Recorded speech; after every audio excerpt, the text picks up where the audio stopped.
final pre-show hangout. This is the last one, the last pre-show moment. We're just minutes away from day 3's opening keynote. By the way, if you haven't noticed, DJ Graffiti is wearing NetApp merch. I love that shirt. So don't forget, you can go and visit the exhibit hall. Don't leave without getting some NetApp merch. It really looks cool over there. All right, look, please give a big Insight welcome to a couple of other amazing people. We got Chris from Los Alamos National Laboratory, Chris from CDW, and Judson from E+. What's up, fellas? Good to see you guys. How are you? Doing good. Good. Hey, good. happy to be here. All right, well, tell me, Judson, jeez, man, you got all the pins, Well, bro. look, growing up playing Pokemon does a lot of weird things to your brain, so. I hear this one's pretty elusive. Oh, yeah, the A-Team, man. I hear you're going to join us. You'll get one down. I just got the scoop on how to join, so that's how I'm going to get in. Looking forward to Well, it. tell me, Judson, what's been a big highlight for you this week? Honestly, just seeing all the people, you know, you communicate and work with all these people remotely all throughout the year. Yeah. And then when you get in front of them and they appreciate what you do and you appreciate what they do for you, it's just a magical experience. That's awesome, man. What about you guys? What have you been feeling, Chris? Yeah, just to amplify that, I mean, the people, the community around NetApp are amazing. I mean, to find, you know, it's hard to get excited about a tech, but people love NetApp. So yeah, it's been great. That's awesome. And Chris? Yeah, I think reconnecting with all the 18 people every year, it's nice to see them. And then all the customers that you run into and all the new friends you can make. What was one thing, really quick, one thing that you didn't expect that really just caught your attention? Something come instantly to mind? Your jacket. Okay, you, Chris. All the AI stuff is just really coming along, which has been great to see. And Chris? Disaggregated storage. That's Awesome. Chris, and Judson, thanks for hanging out with me, you fellas. I appreciate it. You can stay here, right here. We're going to close it out together. Hope to see you back next year. Let's give these folks a round of applause, people. Give them a hand. Yes. And we want to hear from all of you in the audience, so be sure to join the conversation on Discord. That's this pin right there. Share your feedback on Discord so we can make Insight 2025 even better. Okay, party people, we're about to get ready to get this show started for real. Just one last bit of housekeeping. Please take a moment. Check out that message on the screen. Remember that the vision content is for informational purposes only and the details are subject to change. Now, it's a great time for you to get your seats, silence your phones, and any devices that you have with you. All right, and with that, with your pre-show to-do list checked off, you are ready for takeoff, my friends. It's been an incredible week. You nailed it on day 1. You guys crushed it on day 2. But the Tech Festival of the year, it ain't over till it's over, Chris. Let's finish strong, man, and leave here empowered to push ourselves to new heights in 2024. People of Insight, I want you to say this with me. We're gonna say day 3 begins now, okay? Put on my cue. Okay, here we go. 1, 2, 3. Day 3 begins now!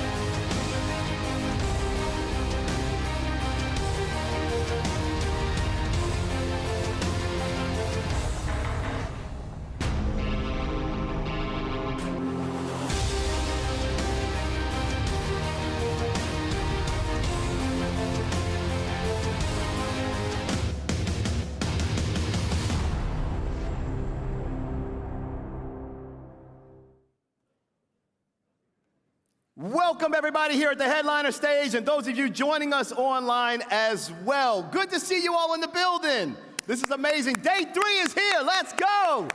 Day 3. Let me hear you over here. Let's go. I know it's early. Come on. If you can rock out with Sebastian last night throwing those fist pumps all night and his hair going everywhere, you can rock out with me for a few minutes. Now, a quick note for our online audience. Don't forget to stick around after this session for Snapshot. That is our live after-show recap with the one, the only Nick Howell. That setup they have over there, by the way, is amazing in the expo floor. Go check it out. Okay, NetApp Insight, one last time. This is your last day. I know I'm asking for that last bit of energy, but I'm not gonna feel like my job is complete if I don't hear you raise the roof in this building. So on the count of 3, I want you all to say NetApp with me, okay? 1, 2, 3. NetApp! Yeah, that's That's what I'm talking about. That's it. That's the energy right there. Thank you for doing that for me, because honestly, I don't drink coffee, and I need your energy in order to stay awake, because I hung out too late last night, but I had a lot of fun. Now, friends, it's time to stick the landing and bring it all home. And I know just the man that's going to get us there. Please welcome to the stage NetApp President Cesar Cernuda.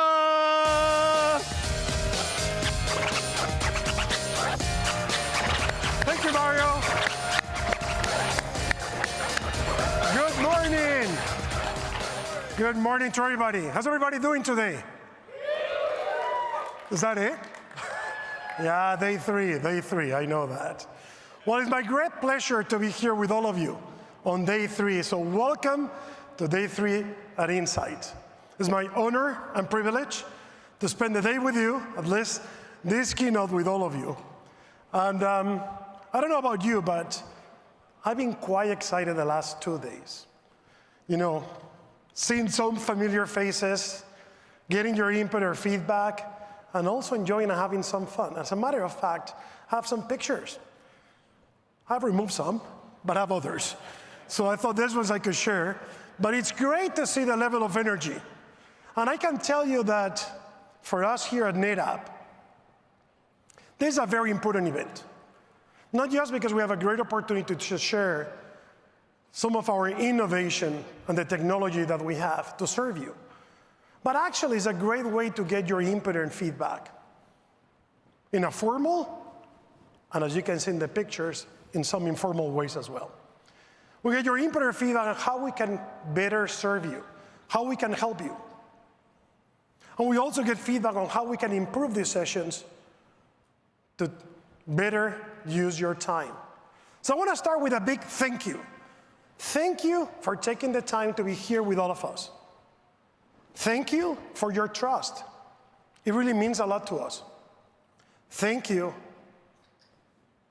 for relying on us, one of the most important assets that you have, which is your data. We don't take that for granted.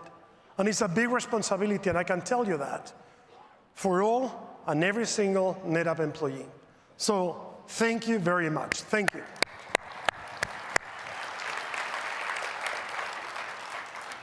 I also want to give a special thank you and recognition to our sponsors.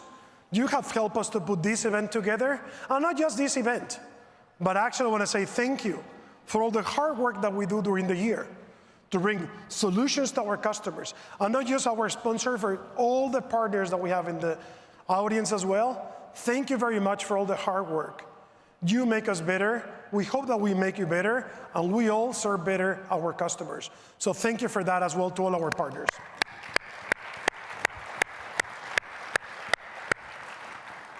Now let's recap a little bit what we have heard the last first days. I hope you all enjoyed George Kurian's keynote and his vision, how NetApp is reacting to the market, how we see the future. We live in a new era, the era of data and intelligence. And it's very important as we live in this new era that we team up to build your intelligent data infrastructure. And that's why we have become the Intelligent Data Infrastructure Company. And I hope that George shared with all of us, all of you, what are we doing to get us there? His vision is a great inspiration for all of us at NetApp to really serve you better. On day 1, we had Microsoft joining us on AWS. We had Satya Nadella video sharing his vision on AI. But we also had Girish Bhavlani joining us on stage, talking about all the innovation that Microsoft is doing with NetApp to help us navigate in this new era. We also had AWS, Matt Wood, joining us on stage and talking about the AWS vision on AI. And on day 1, we wrap up the day with Johnson & Johnson, where we actually saw how we're bringing all that technology into practice to improve patient outcomes. At the end of the day, this is what really matters. What are we doing with technology? What are you doing with technology? Yesterday, for me, was a big celebration day, because in a way, we brought to you a lot of the work and hard work that our R&D team has been putting together to serve you better. I hope that you've seen how we are also transforming, and the commitment from Harp yesterday, our Chief Product Officer, saying, we will not stop innovating for you. The world is changing, and we need to change even in a faster speed to make sure that we can serve you. Yesterday, we made great announcements. I hope you all enjoyed the new ISA. Are you serious? Yes? Sandeep asked me to try to dance like him, and I said, no, I'm not going to do that. But I was very excited with the announcements that we made yesterday.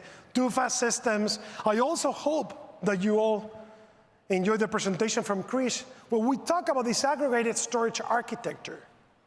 At the end of the day, I think one of the biggest takeaways from yesterday is, what are we doing on bringing AI to your data? This is a very important thing. Many companies talk about how you bring data to AI. What we talk about is how we can bring AI to your data, because at the end of the day, your data is at the core of your company. Yesterday, we have Google. We have here Samuel Agrawal, sharing with us their vision and what we're doing together on AI. There's great things happening. You saw the announcement that we have made with Google. We feel very excited with the partnership and the joint value proposition that we have for all of you. At the end of the day, as you have seen, the 3 largest hyperscalers are working with NetApp, and we're working with them to ensure that we can help you navigate in this new era of data and intelligence, to make sure that you can build your intelligent data infrastructure. And yesterday, I don't know about you, but I really enjoyed the session with DreamWorks. I must admit that I was aware of some of the data that they share, but it's just amazing to see how much data is needed and how difficult and how important it is to put all that together just to produce a single film. And there was a clear call to action for everyone. Say, Friday, we're going to see Wild Robot in the theaters. Let's go and watch it. Remember, NetApp is behind that film. So great session yesterday as well. I want to have this slide back here again, because this is probably one of the most important things out of the 3 days of Insight, which is how we're going to help you to build your intelligent data infrastructure, where you can unify your storage, ensuring that you can bring your intelligent services, have your solutions, all of that in a unified way, with a single core engine which is on top. And very important, to achieve greater simplicity, savings, security, sustainability, scalability, and smarts. As I said before, the world is changing. And we're going to differentiate ourselves by ensuring that we have the right intelligent data infrastructure. And that's our commitment to you, to help you build it, to help you differentiate, and make sure that you can take full advantage of AI. Okay, so today is all about you, our customers, making you successful, empowering customer success. That's our commitment. We're going to wrap up the 3 days of Insight talking and sharing with you how we're going to help you in this journey. Today, we're going to have Nvidia sharing with all of us, all of you, having a conversation on some of the innovation that we're doing together and how data is fueling AI. Once again, how we're bringing AI to your data. Today, we're bringing AI to life. I want to have here the CIO of the European Institute of Oncology. She's going to be sharing some of the great things that she's been doing the last years and how she's transforming and using technology for greater outcomes. And we also will have our Chief Partner Officer, Jenny Flinders, sharing the Partner Innovation Awards. So as we go and kick off the day, I will certainly like to start talking about ourselves. What are we doing to build our own intelligent data infrastructure at NetApp to serve you better? The same way that we're encouraging you to build your intelligent data infrastructure to serve your customers. Let me share a little bit with all of you. How do we approach it?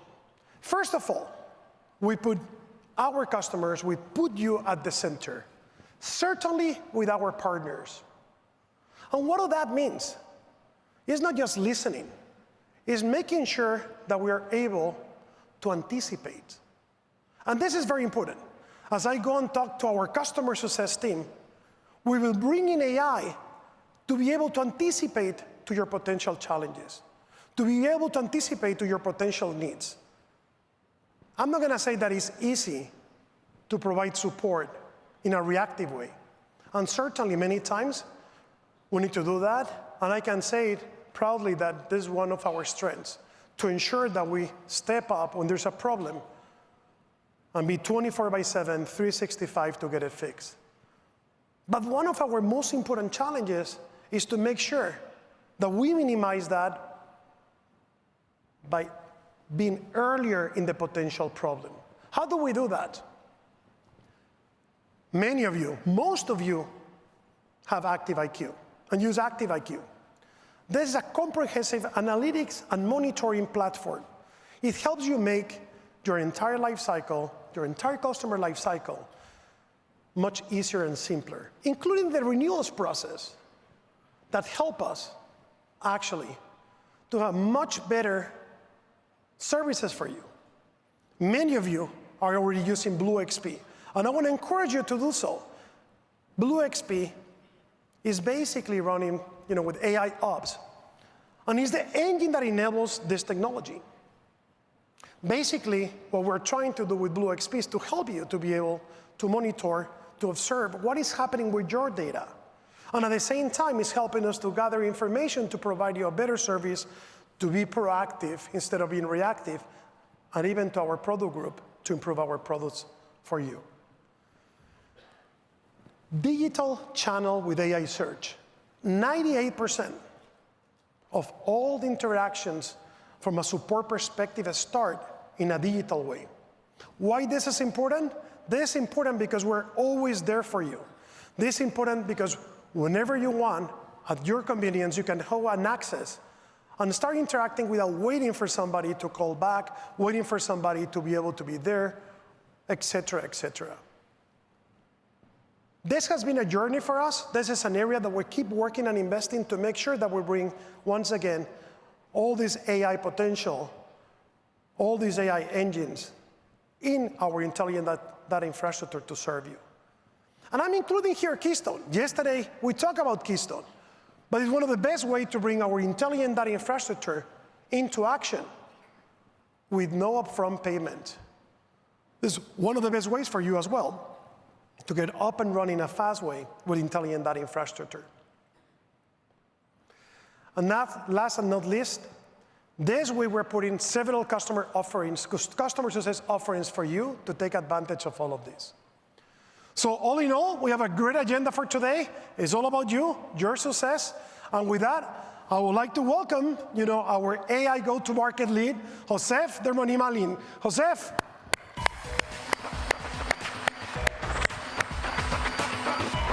Thank you, Cesar. Good morning, everybody. How are you feeling today? It's so good to hear how we in NetApp were using the power of AI and data. Over the past 2 days, we laid out our strategy and vision to strengthen our positioning that we are your best choice of data infrastructure when it comes to AI. This is an evolution of a journey that started many years ago, and I am personally humbled to be part of it since day one. Over the past 5-6 years, we have been helping hundreds of customers throughout their AI journeys. Some have decided to build AI Center of Excellences. Some have chosen to build their own large language models and AI factories. And others have decided to tap into the power of the hyperscalers to leverage all the open source AI models, fine-tune them, use RAG technologies, etc. But what we learned is that beyond just feeding these GPUs with data as fast as we can, AI needs an intelligent data infrastructure. And one that is connected tightly with the AI ecosystem. Throughout their AI journeys, these customers have had tremendous challenges when it came to data efficiency, when it came to data access, when it came to creating a hybrid cloud data pipeline, when it came to the total integration with the end-to-end AI ecosystem. And today, I want to walk you through examples of how NetApp uniquely added value in each of these.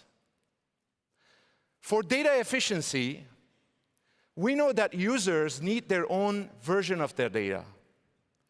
And for a lot of our customers, these customers that we served, data for AI was being copied all over the place.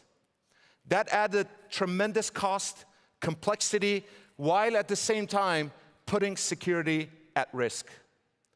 With ONTAP's data efficiency features and its integration with the popular AI ML frameworks, we were able to change this to this. One single copy of the data, while at the same time, every data scientist and developer having their own version to work on. At one large retail customer, we were able to turn down the cost by reducing energy, cooling, power, wasted capacity. It saved hundreds of thousands of dollars. Data access. We told you over the past 2 days that to train these models to become performant and coherent, you need access to the data. And if that data is scattered across the geographies or shared between the departments, that becomes a tremendous challenge. At one of the largest system integrators, with ONTAP's data management features and data mobility features, we were able to reduce the time standing between a data scientist and their efficiency from hours and days into minutes, if not seconds. Actually, let me show you how it's done. Ready? Let's go.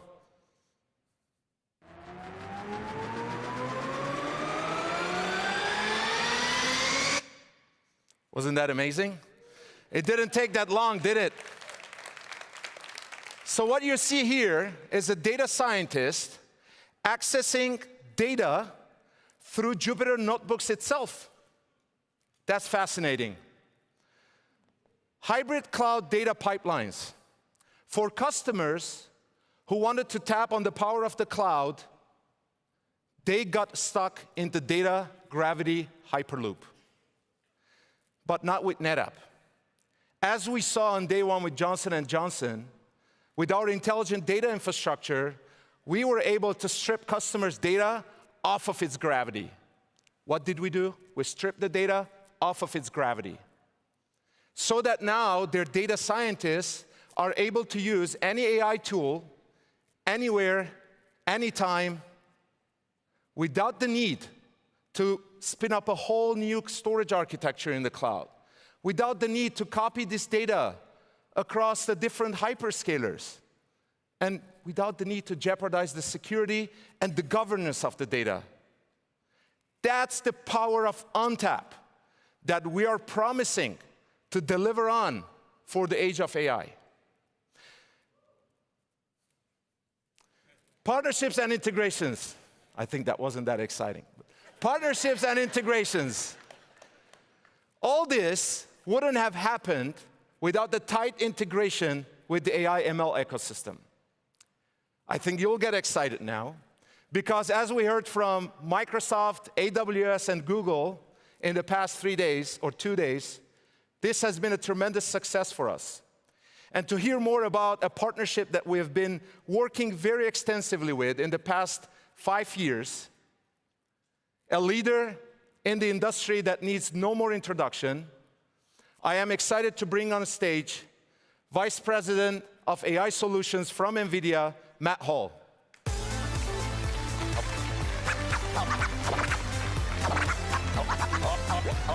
Matt, welcome on stage. Day 3. A lot of smiling faces, ready to go home, huh? So Matt and I are close, but not close enough to dance together on the stage. I tried. Matt, before we get started, why you don't tell our audience what's your point of view and NVIDIA's point of view of what's going on in the AI market today? Yeah, absolutely. I don't think anybody in this room hasn't heard of AI. ChatGPT launched over 2 years ago now. And the past 2 years have been really exciting. We've had a lot of experimentation. We've had a lot of consumer use cases. We've had a lot of large language builders that have embraced artificial intelligence. But at this point in time, we're at a sea change. We're at the sea change where this experimentation turns into actual production workloads in enterprises. And we're seeing it across every industry, from manufacturing to pharmaceutical, automotive, financial services. The use cases are endless. So the next 2 years of artificial intelligence are going to look very different than the past two. The past two, folks needed access to very inexpensive compute. They didn't care as much about data governance, data security. It was about training these very large models, doing experiments. As we move into the enterprise, all of you have very different requirements as you're going to do these workloads. And this is why the relationship between NVIDIA and NetApp is so important, because together we bring the things enterprises need to do artificial intelligence. Thank you, Matt. And you've seen yesterday, we announced that ONTAP will be SuperPod certified very soon, and we also announced great integration with the NIM services. Matt, how do you think that's going to change the game for our customers? It's going to change the game dramatically. We've been engaged with NetApp now for 5+ years on artificial intelligence, and we've started small. Right? A lot of enterprises wanted to start with very small infrastructure, very small data sets to figure out what the art of the possible was, what could be done. With DGX SuperPod, we have really created the best AI factory. You guys have heard the term AI factory over the past couple days. AI factories are real. Enterprises are realizing that there's tons of use cases, that they need to bring a factory in-house that they can produce different use cases, produce different outcomes for various pieces of the business. So with the certification of NetApp with SuperPod, we are now able to together bring the entire AI factory at the SuperPod scale down to base pod level solutions to our enterprise partners, and it opens up tremendous new opportunities. Awesome, Matt. And just to remind you, we're talking about the SuperPods and base pods, but we have also integrated our ONTAP with the NIM services through BlueXP. So basically, if you're one of those customers who are not building your own models or training your own models, you'll be able, through this NIM connections, to let the RAG on the NIM services to access your data, prepare it for AI. That's why we're making a streamline for enterprises. Matt, recalling this famous quote from Jensen at your famous technology conference, GTC, this year, where we were single-handedly called out by Jensen as the storage provider partnering with Nvidia. A lot of people ask me personally when I go and visit customers, what makes NetApp and Nvidia partnership special? Yeah. What do you have to say on that? It's Hoseb. I didn't pay him to say that. Now, in all honesty, NetApp shared our vision. And when we engaged 5 years ago, we realized that we played separate positions on the field, but really important positions. If you boil down artificial intelligence to something that my daughter or my mother can understand, it's really 3 things. It's taking lots of data, processing that data, and applying math and algorithms. Period, full stop. So we bring the compute to bear at NVIDIA. We have a tremendous software stack. We have the ability to move the data with our networking. But working with NetApp and pulling together their data strategy, their data migration, all of the things that NetApp brings to bear, it's really complementary. You guys own, what, 50% of the unstructured data in the world? If we talk about AI being taking data and turning it into intelligence, 50% of the unstructured data is in NetApp. And there's data gravity. You talked about killing gravity. The reality is data is heavy. It's very difficult to move.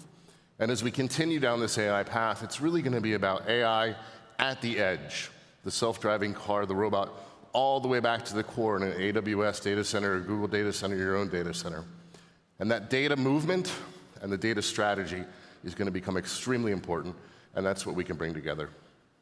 Matt, appreciate your partnership, and here's for another year of great success. Thank you for being here. Thank you all. Appreciate you joining us at Insight. Absolutely. Thank you so much. Appreciate it. Ladies and gentlemen, Matt Howell from Nvidia. All right. If you didn't like what I showed to you from demo, I'm going to call out now on a stage my dear friend, NetApp CTO and Senior Vice President, Janci Stephenson, to show you what I told you in real action. Janci. Brother. No, I don't need. Hey, like Josep told you, it does not matter where you're starting from or where you're going. We fundamentally believe that AI is going to stay hybrid forever, a mix of on-prem and cloud to get the best of both worlds. Now let's kick off the demo. What you're seeing here is how NetApp enables, enhances, and accelerates the very tool sets that practitioners use to bring AI to life in your organizations through a data pipeline. Although we're showing some specific real-world examples, our expansive ecosystem ensures that your data scientists and data engineers have the ability to use their preferred tools for each AI project. For MLOps, where many spend their time, we are using Domino Data Labs. We are deeply integrating Domino with features such as snapshots, clones, replication, caching, and more to really turbocharge the day-to-day AI workflows. We have also a solution with Run AI and leading open source tools such as Jupyter and MLflow.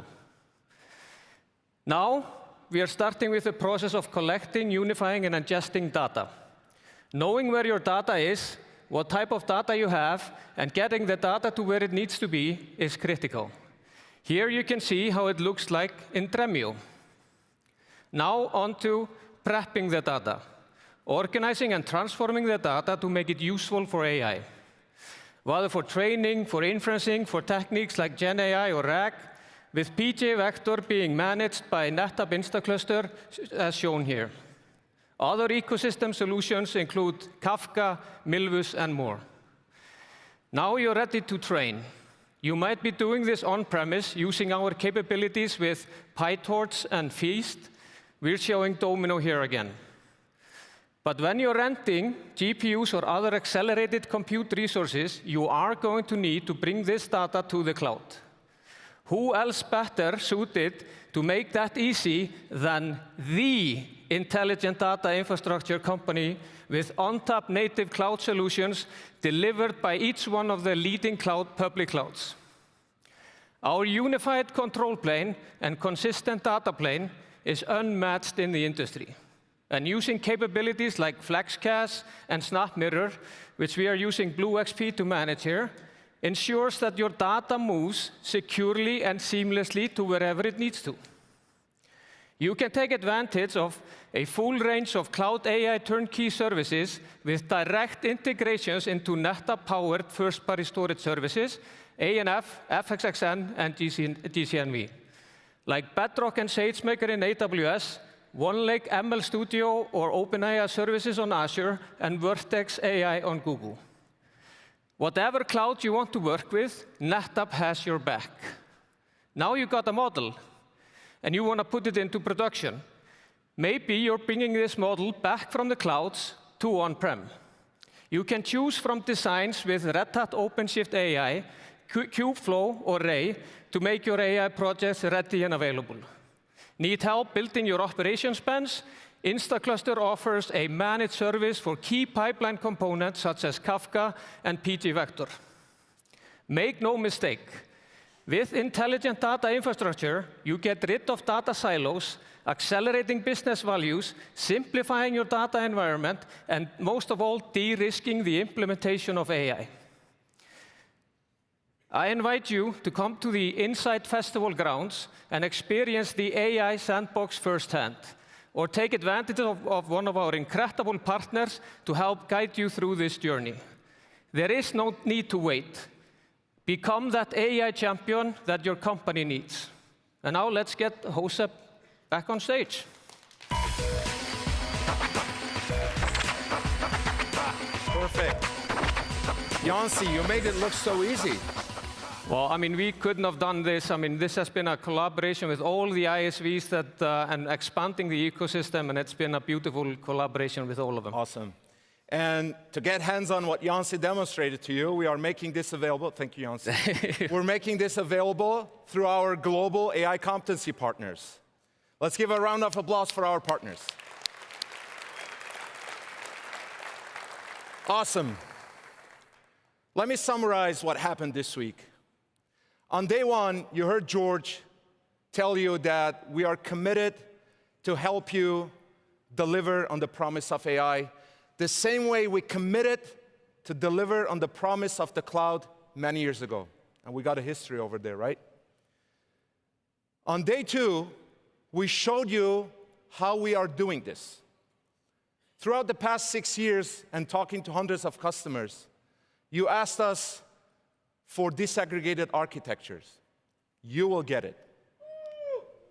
You asked us for inferencing in the box. You'll get it. You asked us for metadata engine. You'll get it. Yeah. I didn't go to the party yesterday. I think I missed a lot. You asked us to bring more data security and governance, and you're getting it. You asked us, please certify ONTAP for SuperPod. You'll get it. Any storage provider out there would dream to have one of these. You'll have all of them.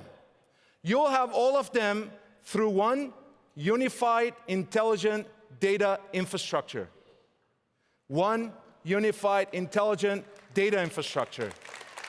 No silos. A one that is integrated with the ecosystem and is enterprise ready. So with that, I want to close it up by saying, as I told you, we are promising to strengthen our positioning to become your choice of AI infrastructure. Because only with NetApp, you will deliver the power of AI efficiently and securely. Only with NetApp, you will make your enterprise data optimized. Only with NetApp, you'll efficiently understand and manage your data for AI. And today, we showed you we've got whatever you need to kickstart your AI journeys. So give us the opportunity to become your trusted advisor and partner in a moment that you need it more than anything else to cross the chasm of AI. So with that, thank you for being here. Cesar, let's hear some great stories from our customers. And back to you.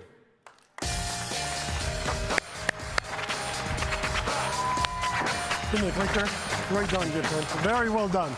Big round of applause for Jose, please. Thank you so much. Now you understand what I said this morning. I'm quite excited. You know, the amount of technology, the amount of innovation, the amount of partnership that we're building, you know, with the three hyperscalers, with Nvidia, with all the partners that are here in the room, are really helping us to really help you in the journey of AI and to build this intelligent data infrastructure. And this is a great segue to introduce our next, guest.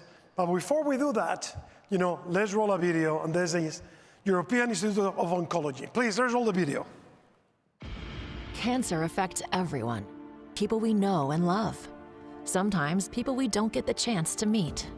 The European Institute of Oncology is on the front lines of the fight against cancer, giving physicians fast access to cold data, like past imaging scans, for a more comprehensive view of patient status and treatment. Connecting many areas of oncology means IEO faces rapid growth and the need to scale.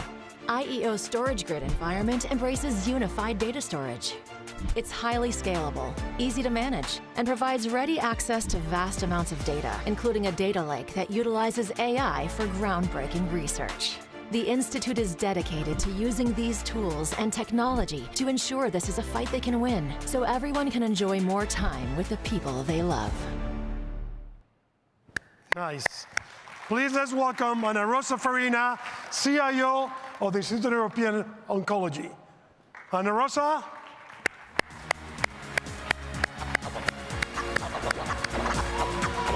Thank you so much for being here. Ana Rosa, welcome. Welcome to Insight. Thanks for having me here. It's a great honor to be here with you and with you all. It's our honor and privilege, actually, to have you here.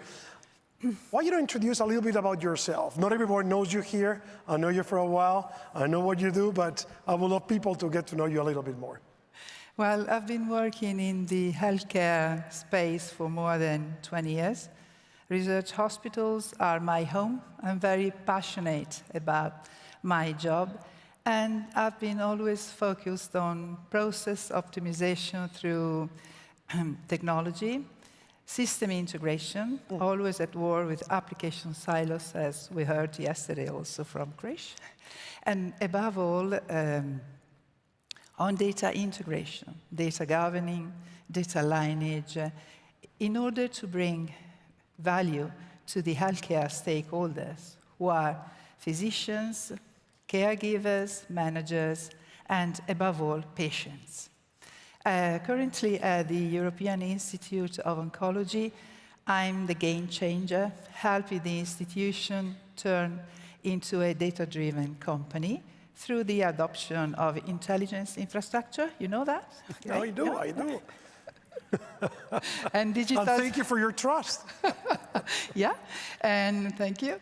And digital solutions at large and AI specifically. Well, thank you so much, Ana Rosa. And it's clear that across your career, you have always put data at the center of not what all you do, but even more on the healthcare technology. You have always thought that way. Why don't you share with all of us a little bit, what are the most important changes that you're seeing today? Well, I'd start with the AI-assisted diagnostics. You know, a lot of healthcare is process-driven.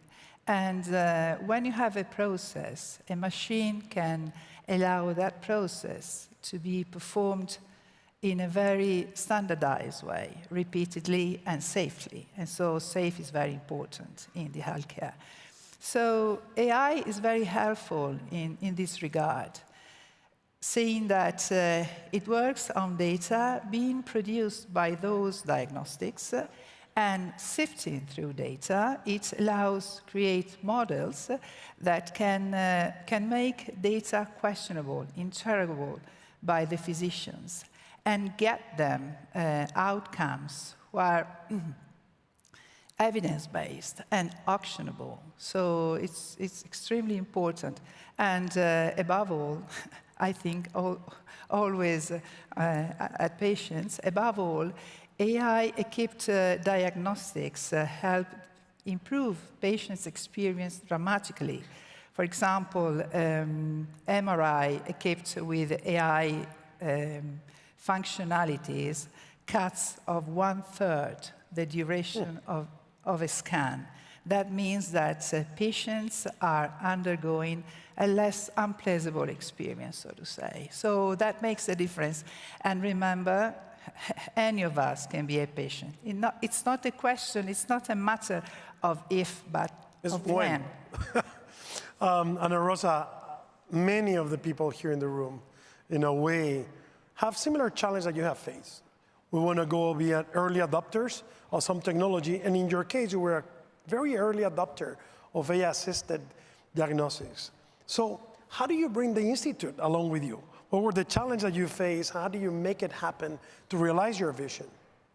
Well, I try to provide them with solutions to help physicians and the stakeholders handle the problem we've got with data. We know in hospitals, we create terabytes of data, turning rapidly into petabytes. So it's impossible to have meaningful use out of this data without technology. So AI is essential and is in itself a new digital treatment, if you want to see it this way, because AI helps build and transform data into models which are which are key for the insights and taking value to the stakeholders. Thank you. Yeah. One of the things that I think would be good for you as well to share with us is yesterday we had here Google been sharing with us, one of our, big partners. And I know that you've been doing some work with Vertex AI. Why don't you share a little bit with all of us? What have you done? How do you brought the Institute as well with it? And then, so we can all learn. Well, we built the data lake, clinical data lake, on top of which we create the IO clinical data platform. And we use Vertex AI techniques to train proprietary models. One of them was finalized in just 46 days. So the 46 days? 46 days, yes. And the NLP rapidly improved. So on this project, specific project, we were able to transform 76,000 unstructured reports into structured data set. And this, in a very rapidly way, 300 times faster as we were manually. This means that we are able to collect data at the point of care. For example, I think everybody remember Monica Jane's presentation from Johnson & Johnson. Well, she talked about how accurate data collected on a trial, on a clinical trial must be. And this way, with the IO clinical data platform, we are able to collect data that fast. Not only faster, but also accurate data, actionable data, and transmit it to the pharmaceutical companies we are partnering with on trials. Well, Ron, I told you this before. I think those are amazing numbers. But more than numbers, the story behind it and what you're doing, the Institute, using this technology, has impacted all of us. So thank you for that. Now, what have been the lessons that you have learned? Can you share some of that with us? Yeah. We had we have something to work out with LLMs. Yeah. Basically due to general language barriers. In Europe, we speak very many languages. I think you know better than anybody. Yeah. Yes. We can tell from our accent, yes. Yes, and from mine as well. That means that all the models we are developing are not at the point we wish they are or they need to be. But they're still working on that. So, and we tend to develop or to train very small models so that we can govern the quality of the scores better. So this one was not on the script, but what is next? Let me ask you, I'm sure that you have something coming, so why don't you share a little bit with us what's next? Well, what's next? I think that, like everybody else in this audience, during this week, at Insight 2024, we all understand that we are on a journey. And AI is not the final destination of this journey. It is just the latest innovation we are experiencing, and that allows us to improve the human condition. I think technology is an enabler of a better tomorrow, and I wish this is the takeaway message from me and to share with you and with this nice audience and to bring it home. And this gives me the peace of mind. Thank you.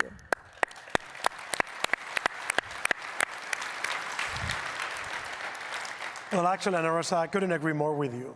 When you talk about AI is not the destiny, I actually think, that's what we've been talking about the last 2 days. Bring AI in your data. I think that's ultimately what we're looking for.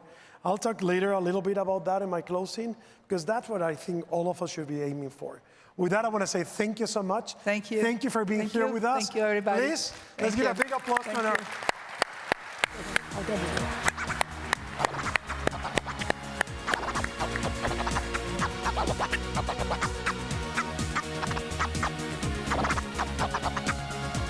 Thank you, Cesar. Thank you, Ana Rosa. That was fantastic. Give them a round of applause one more time, please. Okay, look, there's still a lot more in store for you on this stage, but it's a wrap for me, your boy Mario. Don't go anywhere. There's still so much more happening on the headliner stage, but my work is done here at Insight 2024. And I want to say thanks one last time to all of you, really, from the bottom of my heart. And I really want to give a shout out to some folks that have really made this thing phenomenal. There are so many people behind the scenes that you all don't get to see. So much time and planning. You recognize that there were over 230 breakout sessions, right? That's an incredible amount of production. Yes, clap it up. That is insane. So shout out to the entire production team. You all are at the top of your game. From the front of the house to the back of the house, people on lights, camera, audio, graphics, design, stage manager, and the whole crew, you all are top notch, and it's a pleasure and an honor to work with you all. Let's give them a round of applause, please. They're incredible. DJ Graffiti's incredible. The music has been incredible. Everybody is A+. Special shout out to the NetApp events team. Year after year, I've been here now a couple of years. You deliver first-class experiences. I don't know what you're gonna do next year to top this. It's getting insane. You all are incredible what you create. And to the marketing team, you've claimed, I was there when you claimed the intelligent data infrastructure company, and you've proven that you've taken that strategic marketing to create more sales and opportunity and build a lane that everyone else is now trying to follow. I really love hosting this show with you all, and it's a great partnership together. Many of you don't know this, I'll say this really quick, but I'm a techie at heart. I don't know how many of you can go back with me for a second. I've actually done group-wise migrations to Outlook. Anybody remember group-wise? So I've done some of that. I've sold servers, I've helped install servers, I've done things on Novell networks and all of that stuff in between. So I go a little bit back with this data and this technology thing. So that's why I truly do get you. I know I bring a lot of energy and motivation, but I really see the opportunity that NetApp has as a company. From the leadership down to every last person and partner in this room, you all are doing amazing work, and I'm proud to be a part of it. And talking about partnerships, that's a perfect note to end on, because our next presenter knows all about the power of a strong partnership. She's incredible with this. NetApp, thanks for everything. And now I leave you with your SVP, World Partner Organization, the one, the only, Jenny Flinders. Let's go, Jenny! Hey, Mario, thank you. I am delighted to be NetApp's Chief Partner Officer, and it's been absolutely fantastic to see all of our customers and partners together with us here this week, right? What do you think? Yeah? All right, so, hey, we always save the best for last. And, you know, it's my honor today to share with you the incredible advantages of being part of NetApp's partner network and to make sure that you're getting the most out of your partnerships and what they have to offer. Now, that's essential, right? Because no matter where you're based, the same massive challenges faces the C-suite in every single boardroom. Luckily for them, together with you, our partners and our customers, I think we're more than up for the task. What do you think? Yeah. Right? You've harnessed the power of intelligent data infrastructure to stand out from the competitors, to reinforce each other's strengths, and to create breakthrough solutions that revolutionize the operations of our customers all over the world. Now, our partners' expertise, their capabilities, and their forward-looking leadership are the reasons why we're such strong believers here at NetApp in a partner-first culture. So with our technology and with our partners, you, our customers, can be confident that we have the know-how to help turn each of you into future-proof global leaders. Now, across the board, our customers and our partners are generating solutions, I would say, that are uniquely tailored to each of their markets and as well as their positions and goals, right?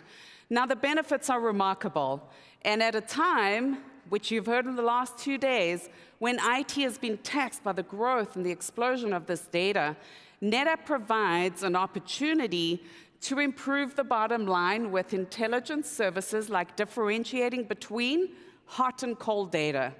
The immense value hidden in masses of data on premises and in the cloud can be unlocked with intelligent data infrastructure. And security is paramount. As you heard yesterday from Gagan, joining the costs of joining the ranks, should I say, of those who have been hacked, those who will be hacked, and those who are currently being hacked, is slashed with NetApp through intelligent automated detection and quick recovery. So as you've seen proven this week, AI, you heard Josep when he was up here, AI is no longer that buzzword, right? We're building deep capabilities with our partners to make sure that we realize and help you achieve the outcomes that you're looking for. Now, with NetApp, our partners and our customers can leverage their data and streamline their systems to, perfect their products, if it's, launching into new markets or delivering better customer experiences. And with that in mind, I thought I would give you a quick tour of 3 areas across the world and showcase where some of our partners are doing amazing things. Who's here from Australia? There you go. So in Australia, Expanse created a cloud-like experience for their customer using NetApp Keystone Storage as a Service, as well as delivering the value of Keystone with Metro Cluster. Expanse also managed to ensure that their customer kept continuity of their operations through their migration. I think that's fantastic, right? Our customers need to keep working while we, modernizing and migrating. So thank you. Great job, Expanse. Shifting further north, who's here from the US? A lot. All right. In the US, we all know that Freddie Mac serves America's home buyers by ensuring reliable, affordable mortgages and funds that are available. Our partner, CDW, were instrumental in delivering performance and reliability to Freddie Mac's data infrastructure, helping them buy and deploy multiple petabytes of ASA. You know what they also loved? They loved the fact that they had simplicity of a single storage OS. CDW, thank you for everything that you're doing. I'm going to shift us, I'm going to shift us over the pond a little bit. Europe, Middle East, Africa. So one of our partners, Solutions by STC, is delivering AI excellence in Saudi Arabia. In fact, Solutions by STC is supporting one of the world's largest oil and gas companies with a superpod by NetApp and Nvidia, which you heard about. You saw them on stage. It's amazing. Thank you, team. Really great work that you're doing there. Now, each one of these stories, I could spend a whole day up here telling you stories, but I can't. But this just represents a subset of hundreds and hundreds and hundreds of partners out there that are helping our customers innovate and become more efficient, while embodying the highest standards of security and privacy.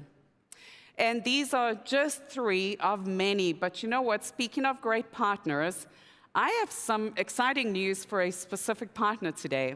Because the strength of our partnerships are brighter than ever, today I want to recognize and celebrate the most innovative partners here at Insight.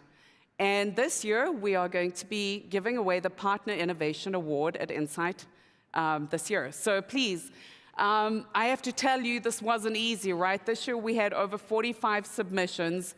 We had to narrow it down. We came up with 3 finalists, and I want to start off by congratulating our runner-ups, and I'd like to congratulate Insight and Cervix Informatica. Okay. We've been thrilled to see what you've done with your customers, and I can't wait to find out what the future holds and takes for you. Now, I'm pleased to announce this year's Insight Partner Innovation Award for 2024, because this partner, together with their customer, actually automated NetApp, VMware, and Red Hat for Epic. And the winner of this year's award goes to none other than CDW and their customer, Monument Health. So please welcome on stage, I'm going to call Travis from CDW and Clint from Monument Health. Please join me.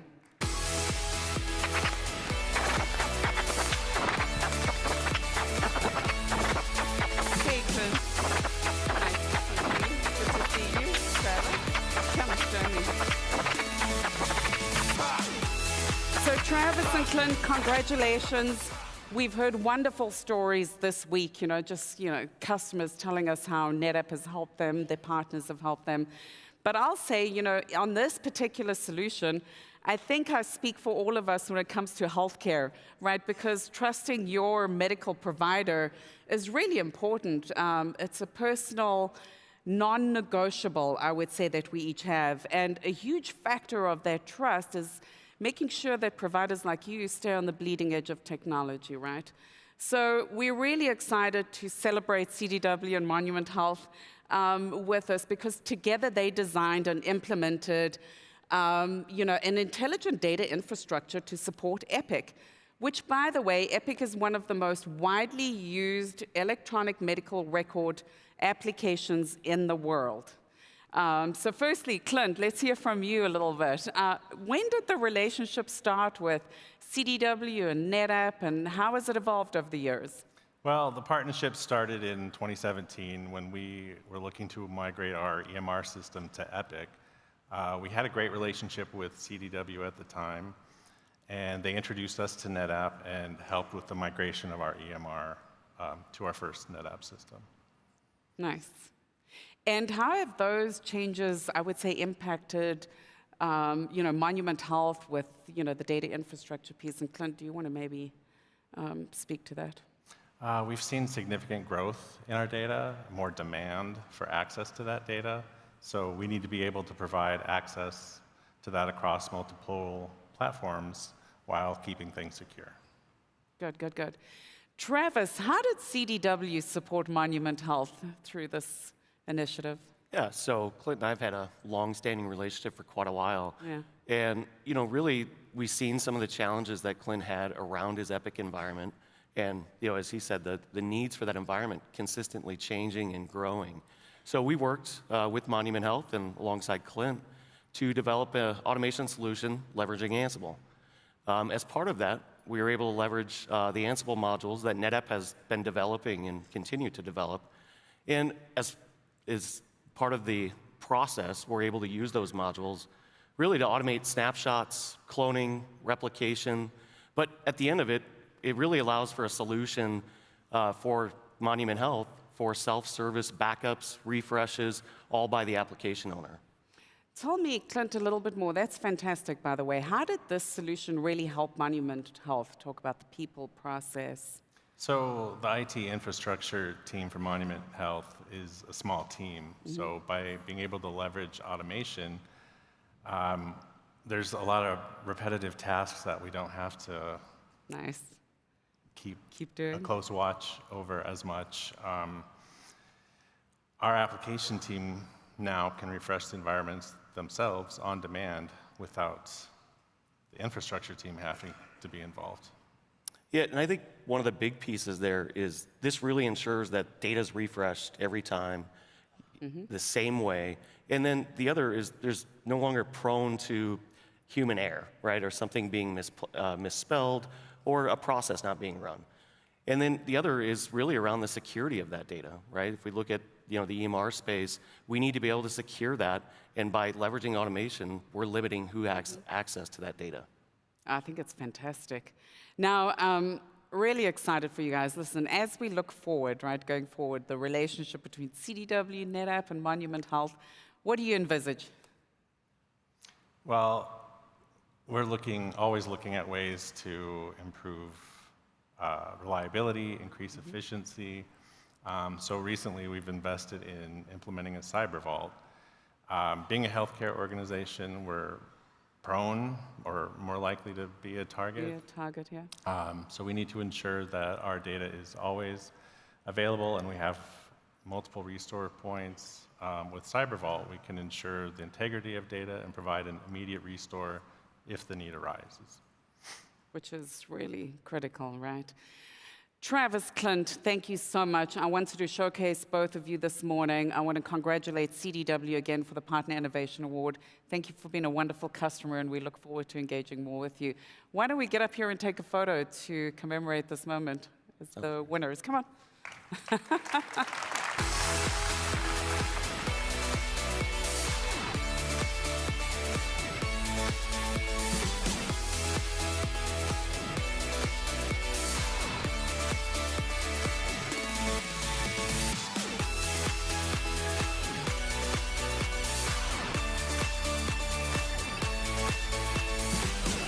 Okay.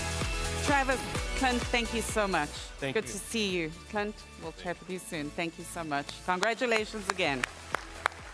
All right, so I'd say it couldn't be more clear, right? By combining the versatility of intelligent data infrastructure with the advantages of working with our diverse partner ecosystem, our customers are excelling in every sector of the economy, no matter what industry you're in, no matter what resources you have, and no matter what headwinds are facing you. There's a partner out there who knows exactly how to elevate your business. So get excited about the different ways you can engage with our partners that have the solution competencies tiered to meet your business outcomes, and get prepared to become one of the big winners in the era of data and intelligence. Now, to close us out, I would like to invite Cesar back onto stage. Cesar?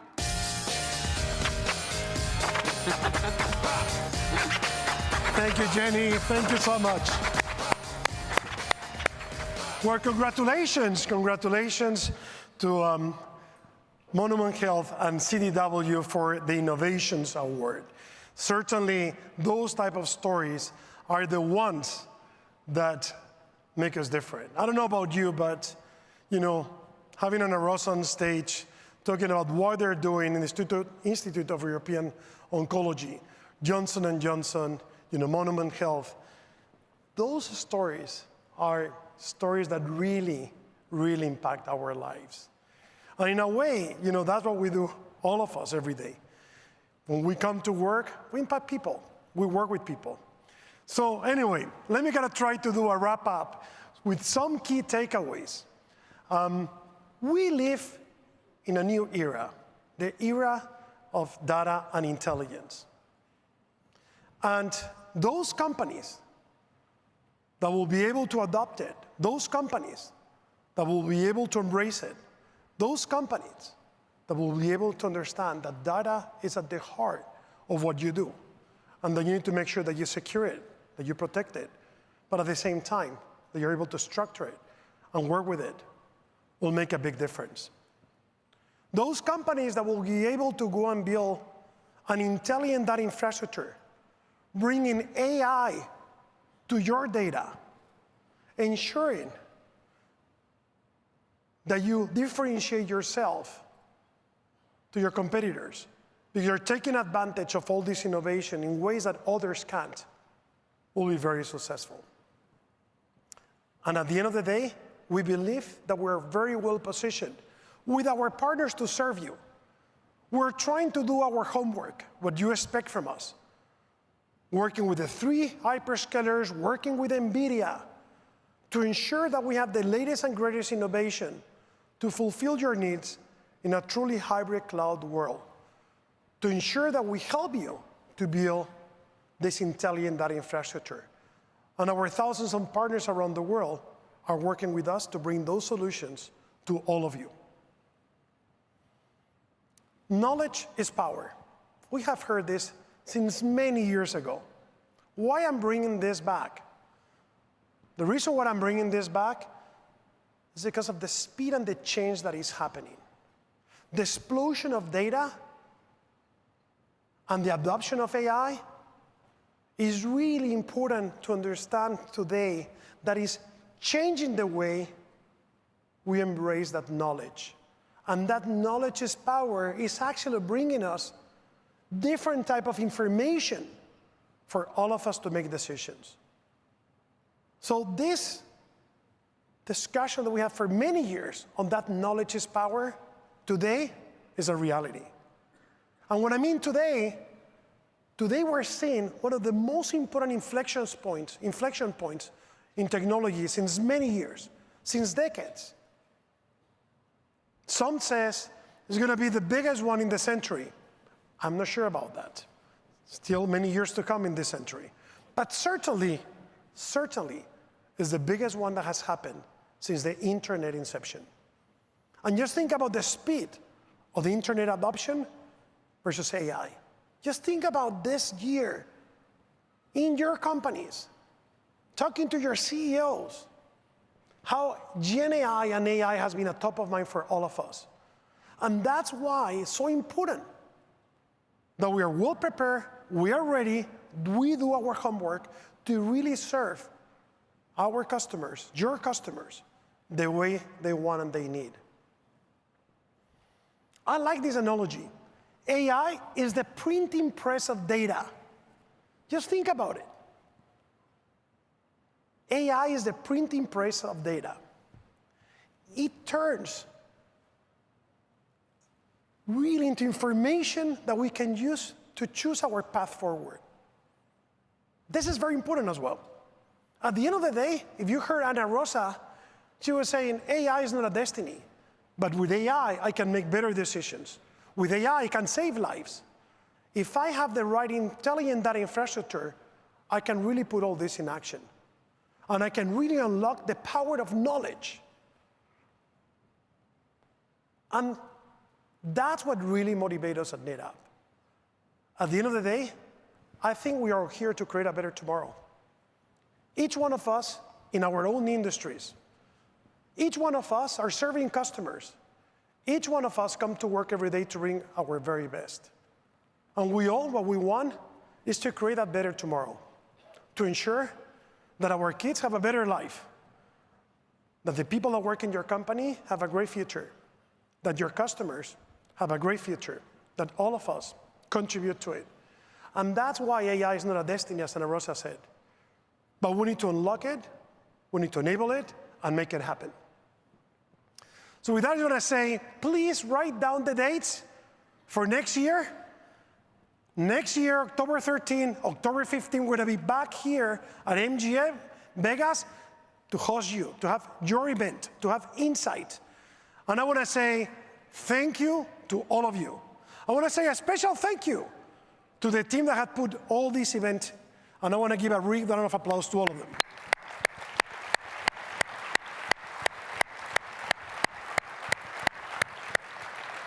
And last but not least, thank you again for your trust. Thank you for the partnership. Thank you for trusting NetApp. Thank you for putting your data, the most important asset, with our technology. Thank you. God bless you. Have a safe trip back. Thank you.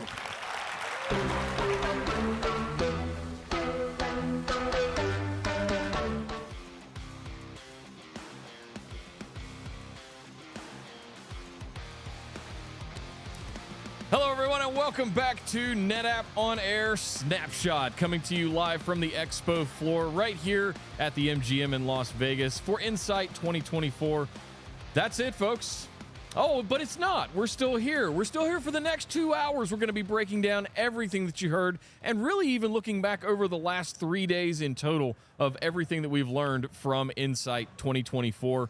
We have lots of great conversations from partners, from customers, and from some of our NetApp employees here. And Drew and I are going to do a special little roundup for the community here for you guys right at the end. So stay tuned, smash that like button. And hey, if you're watching on NetApp.com, come join us and bring your questions, if you have them, over to YouTube, the NetApp YouTube channel. We got the live chat is open. You can ask any questions to any of our guests today or ourselves, and we'll get those questions answered for you. Reminders, yes, the expo, if you're here today, is closing up. This is it. This is the last day of Insight. Thank you so much to everybody for joining us throughout the show. This has been a fun little experiment that we tried, and everybody seems to love it, so we're going to continue to keep doing it going forward in the future.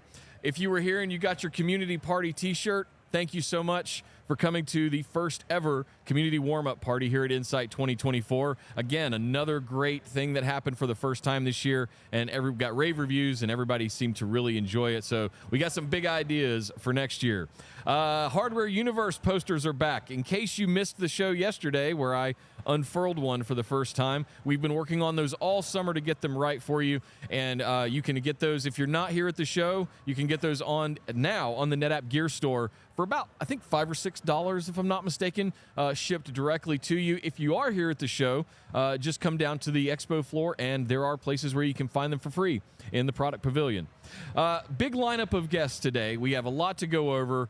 We have demos to talk about that happened during the keynote. We have more AI conversations from Hoseb and Matt Hull from Nvidia. Lots of stuff to break down as we go through Snapshot today, recapping everything that we've heard, not only today, but of the other two keynotes as well. I think it's all going to come together in one greater picture. There's something we haven't really talked about quite yet, though, and I thought we should open the show with it today. You may have heard Keystone mentioned a few times, and some of you out there may or may not be familiar with what Keystone is, but we're going to solve that for you right now. I would like to welcome my guests starting off the show today. We're doing a duo for you to kick things off. Mr. Glenn Deckheiser and David Rodriguez, thank you so much for joining the show today. Thanks for having me. Thanks, Nick. So, Glenn, you're at Equinix. Both of you, by the way, longtime A-Team members, I assume? Oh, yeah. Yep. So, Glenn, you and I go back a ways. You're at Equinix now. Why don't you give a little bit of background on what you're doing over at Equinix for us? So my title is Global Principal. What I do at Equinix is advise the business globally on all matters storage. I also get to leverage my 25 years of channel experience, right? So as Equinix it takes a stronger place, let's just say, in the world of technology, a more active role in creating new ways of doing AI and data storage and basically creating hybrid multi-cloud outcomes, right? In ways that turns out only we can do. These consumption models have to evolve as well to meet the needs of what the customers are looking for. So I advise the business on that, and I get to talk to all sorts of customers and partners, and it's a great job, I'll tell you. Yeah, fantastic. And David, how about yourself? I understand you're a customer of Glenn's, of Equinix's, based out of Australia, is that right? From Sydney, Australia. So I work for a company called Nexon Asia Pacific, down in Sydney.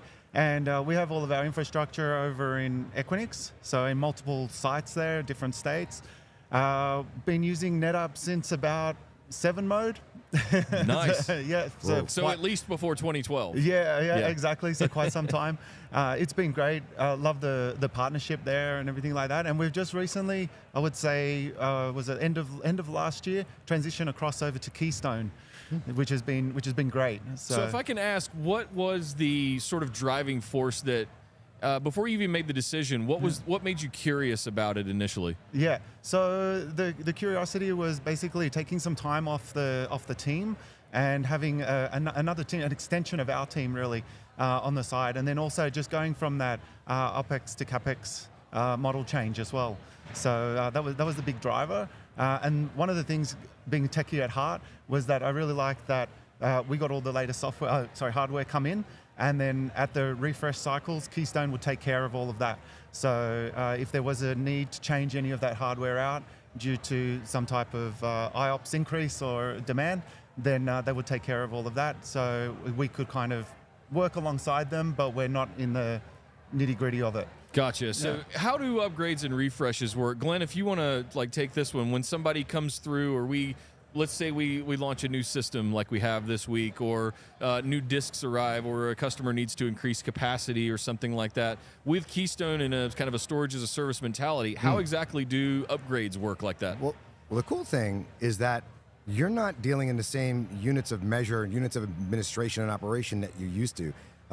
If your life is built around the 3-year refresh cycle or 5-year refresh cycle, whatever you do, and you're constantly worrying about moving data around and thinking about the next model and working at those base constructs, the good news is that can end, because what you're getting with Keystone is service levels. How much capacity of a performance tier are you going to use? NetApp is going to make sure that you've got capacity above that to burst into when you need, and then as you grow, that moves along with you, and as you need more performance, NetApp is going to handle all of that in the back end non-disruptively. And of course, NetApp can do this with, with ONTAP, having the non-disruptive upgrades, which you've always, well, not always, but have had for a quite long time. You're very experienced with it, and have now automated, especially with the new stuff in Blue XP, which is taking some of the active IQ stuff and moving it in. So it's going to become a non-issue, and you're just going to consume that storage. Your applications will be happy, your users will be happy, and if that doesn't make you happy, I'm not quite sure why you're in this business.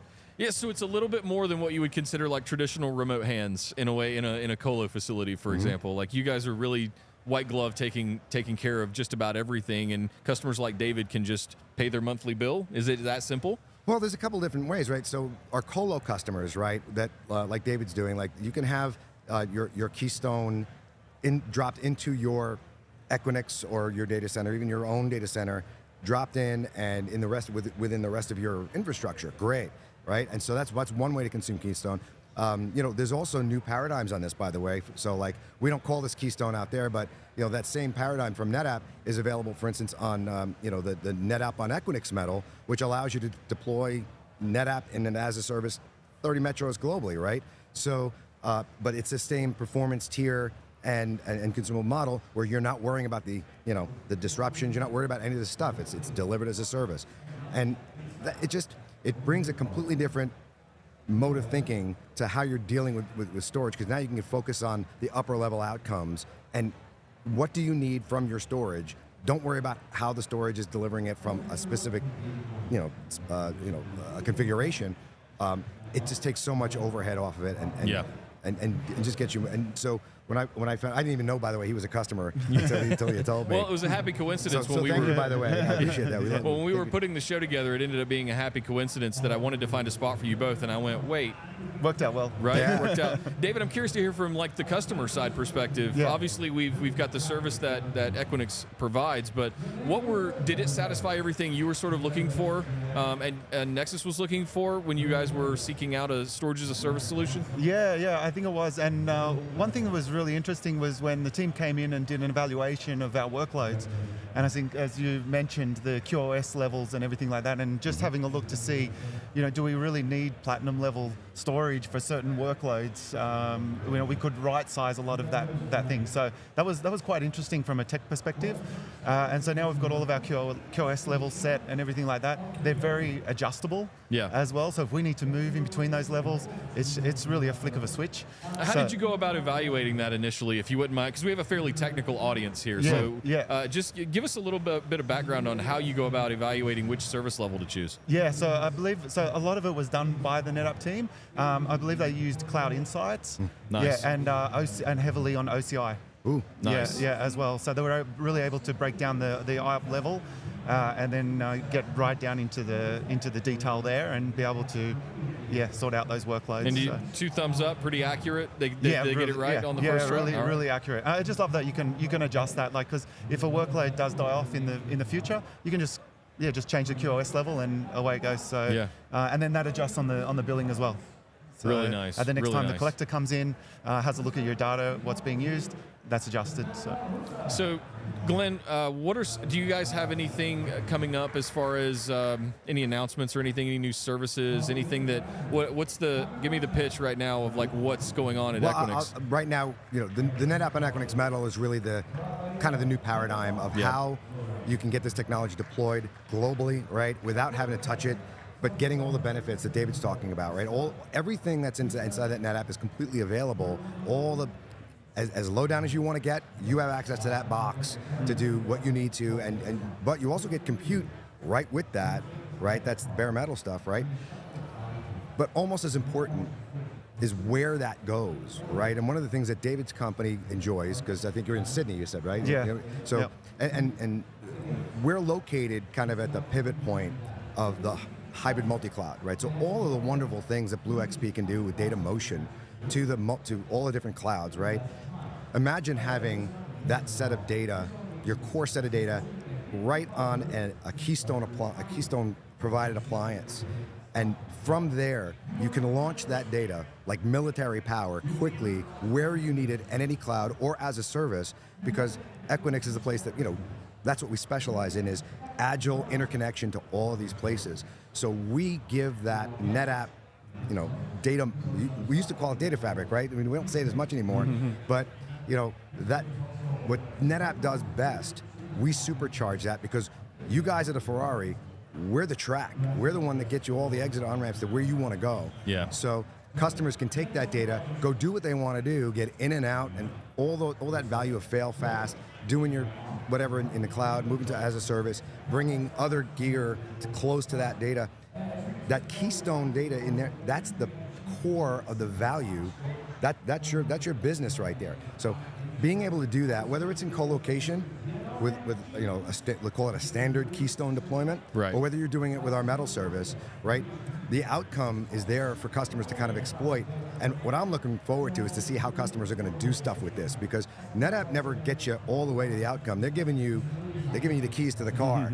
Where you want to go, that's up to you. You got to learn how to drive. But once you know how to drive, man. Well, we've got some pretty good GPS too that helps people get to where they want to go at this point. Yeah, you guys do a really good job of doing that outcome research and development. And the stuff you were showing in the last keynote was pretty incredible. Yeah. So David, what are some of the things that you guys are working on that maybe storage as a service has helped you take advantage of? I always hear, just for example, that not having to have that operational overhead of maintaining stuff constantly like that and constantly refreshing frees up cycles, frees up hours and time for people to actually go build cool stuff. Yeah. So have you guys experienced anything like that? Yeah, so just touching on that point, like with the upgrades are super easy to do, really easy. There is preparation beforehand, so that takes a lot of time. So now that's all offloaded onto the Keystone team, and they do a phenomenal job. They're all highly skilled. We can talk the same language, and they understand everything like that. So now that frees up a lot of time just to work on automation, scripting, things like that. And then also we have a lab, we have a FlexPod lab, which basically is the same as our production environment. So we do a lot of testing on that before going into production. So yeah, really automation.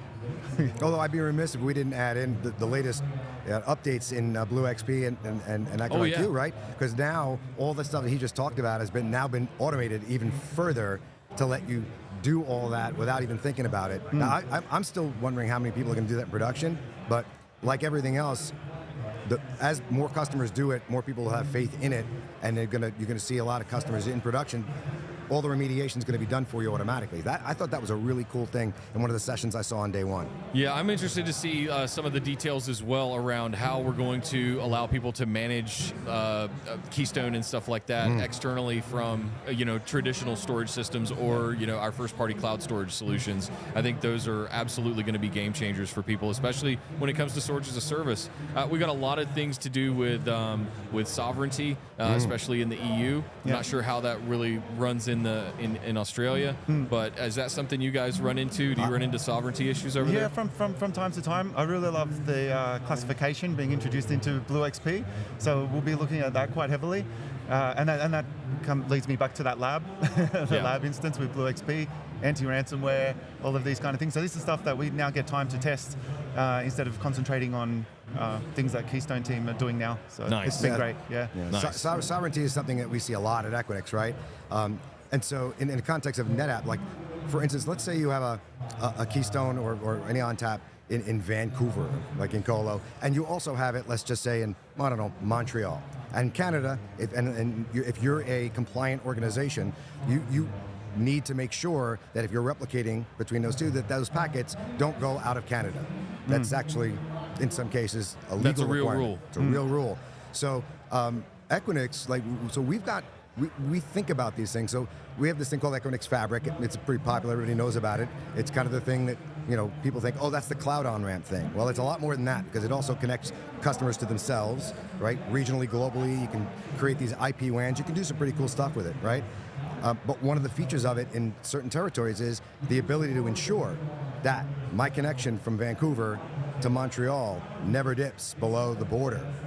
And that's just an option that you can select when you're creating these connections, and it takes you 10 minutes to do the whole thing, right? Wow. To get Vancouver, I mean, imagine how long it used to take. Oh, I got to set up my NSP and get a T1 between Vancouver. I'm aging myself. A T1 between Vancouver and Montreal through one of the Bell Canada or one of those other guys, right? You'd be packing a few lunches and maybe going on vacation and coming back, and hopefully it'd be done. In that 10 minutes, it's done, and that's global. We can do that from Vancouver to Singapore, same time. So. But the sovereignty thing is we're seeing a lot more of that for obvious reasons that we're not all happy about. We seem to have more regulations popping up. In recent years, obviously everybody knows about GDPR. We've had the CCPA out of California, and I think we're only going to get more of those, specifically when we start getting into some of these AI-based solutions. I think a lot of the data that it's going to be crunching, I think it's almost you're going to build sovereignty into some of that stuff as well, because you just don't want to turn AI loose and go scan everything. I mean, sometimes you might want to. It could be an interesting thing when you have, paired with your data classification capabilities, right? To be able to say, okay, someone tries to create a snap mirror from this location to this location, but it's been classified as this kind of data, and something stops you from doing that because you'd be violating some code. That would be awesome to see. And there's nothing to stop somebody from doing that. The building blocks are there. Yeah. And it would be cool to see, if you could build AI into some of that stuff where it knew about boundaries, it knew about what data it could get and couldn't get based on some of those regulations around the world. So this is going to require something that I hope to see, and I'm personally working on, is to see data like volumes understand where they are and where they can connect to, and how. Right? We don't do that today, but I would love to see the industry move towards something like that. So, because once data can understand where it is and what it can, where it can move, where it can be used, and I think we're going to have to get there. People are still going to be able to get themselves in trouble. And I think tagging, fundamental things like that could help. If you wanted to point a training instance at it or something like that, it could scan the tags to see, should I include that in my training, right? David, back to you. Like, tell us about some of the cool projects you guys are working on that's, maybe storage as a service and Keystone have helped proliferate. Yeah, so we run our own private cloud for customers. So we offer that. It's predominantly based on VMware. And then we also offer customers also private pods as well. So it's all based on the same FlexPod architecture with NetApp and everything like that. And so we're working on that at the moment with the Broadcom announcement and everything like this. We're navigating that space.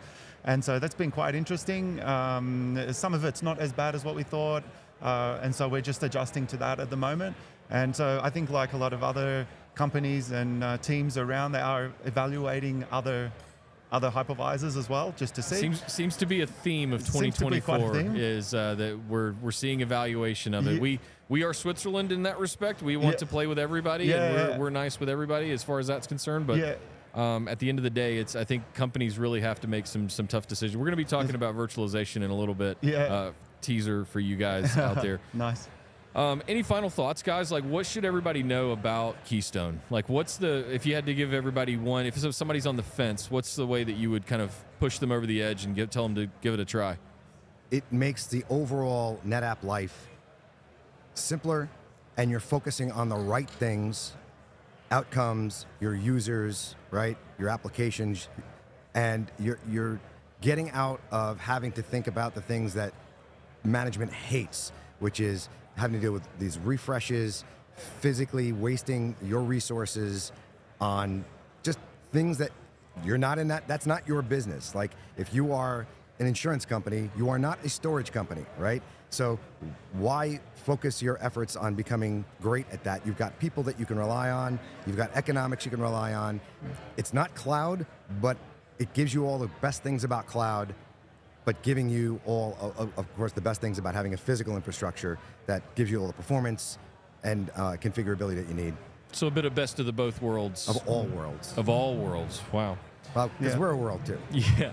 So David, over to you. Same question. You've got a peer that's on the fence, a peer company, somebody that's a friend in the industry. Yeah. What would you say to them to be, reassure them that, taking the step to go into rather than buying a 3-year refresh type of cycle, maybe taking advantage of Equinix Metal and a storage as a service offering with Keystone as an alternative to what you would traditionally do? Yeah, I think it comes down to the company, and do you want your team spending time on kind of I wouldn't say low-value tasks, but I would almost low-value tasks. So going next, and then putting a value onto that, as opposed to doing something to generate maybe better revenue for the company. And so there's that, and then and just the time, the overall happiness of the team. I think when you've got like a extension of your team, which I mentioned on previously, where you can just talk to. You're talking on the same level, and you just get these guys coming in. They come on site for you. The monitoring is next level as well. It's really, like really good there. And so we get they alert us usually, and then we work in conjunction with them. So yeah, I think it just really comes down to, do you want your team to do these kind of low-value tasks, or do you want them to do something a little bit more valuable to the company? And then just do it. just take the plunge. Just take the plunge. Yeah. Well, awesome, guys. Thank you so much for joining me today. I really appreciate it. This has been awesome. I think if anybody's out there looking at Keystone as an alternative, I think this is something that you should really look at Equinix. Look at Equinix Metal with NetApp. I think it's a great solution. You get to work with great guys like Glenn, and we have some great customers, mutual customers like David. Take the plunge, take the step, do the demo, do the POC. I think you'd be surprised with how easy it actually is. Guys, thank you so much. I appreciate the time. Thanks for having us. All right, guys. So if you haven't had the chance yet, you really need to kick the tires on Keystone, because at the end of the day, it is one of those situations where you really have to evaluate where your time should be spent. And it's one of those things where, do you spend your time and your staff's money and energy on having them swap disks, having them rack and stack new gear, all kinds of stuff like that? Or do you want to have them spend their time building cool solutions, connecting AI to multiple data sources, all of that kind of stuff? I think the answer is pretty clear. I think with the movement of managed services that we've had over, say, the last decade, the more we get into that kind of stuff, the more we've figured out how to leverage managed services in that way, but also continue to own the gear and have that governance over the data that might live on that situation. So Keystone is awesome. It's a different way to buy managed storage, basically, from our partners like Equinix via Equinix Metal. All right, moving on. It's day 3, and we're still talking about AI. So we've still got to talk about some AI stuff here. So at the end of the day, small little technical adjustment here. We've been talking about AI all week here at Insight. It is the hot topic of everything. Okay. And so I had to go get one of my bosses who just came fresh off the keynote stage to talk to us about the demo that we saw, because I have so many questions about this demo that I couldn't think of any other way than just have him on here. So welcome to the show, Mr. Yancey Stephenson. How you doing, man? Hey, how are you, brother? I'm doing good. That was an impressive demo. Yeah, I think demo. It was literally 15 demos in 5 minutes. I was watching. I was trying to keep up. There were all the cloud providers. I saw Red Hat OpenShift. I saw InstaCluster. I was trying to keep just BlueXP, Blue Domino, XP was in there, obviously. Dremio, Kubeflow, PyTorch, and Feast. So, yeah, I mean, like we've talked about, Nick, all the time. I mean, the ecosystem is critical to the success of AI for any company in the world. Yeah. And you know how many engineers like yourselves we have working with these deeply coupled integrations, and it's been a beautiful collaboration with all of them. And the Domino team, the Dremio team, we have another one that is super impressive called Data Neuron. So there's so many cool, I get, as a serial entrepreneur, I get like goosebumps seeing every one of those cool startups popping up left and right when it comes to the AI ecosystem, and MLOps, AIOps, data, organizations, data transformers, it's all coming to life now, and we just want to be wherever the practitioners are going to be. I tried to get, unfortunately he's not with us, I tried to get Mike Oglesby to come on and talk about some of those tools and things like that. I'm going to catch up with him after the show this week and maybe have him on for another episode. He was just on a few months ago. There's so many new tools that are out there, like some of the ones that you were rattling off. Some open source, some not. Some like sort of based in the cloud, and some are you run them on your own thing. The thing that stood out to me was there are so many moving parts. It reminded me of the early days of like the Kubernetes landscape from 10 years ago.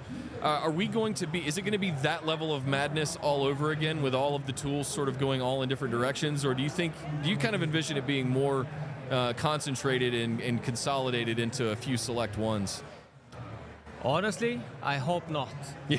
You know, I love the chaos a little bit.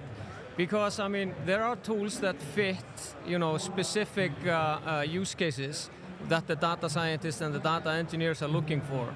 There is not going to be this one fit that rules them all, you know. So I'm really hoping for that next, you know, startup sprawl around AI. Yeah. And you know, machine learning is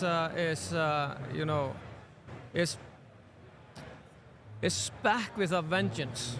You know, I mean, we've been using machine learning, like building our intelligent infrastructure, like data infrastructure for many, many years. My phone has a neural network in it. Yeah, precisely. With ML models. Yeah. So, I mean, we've been doing it for years.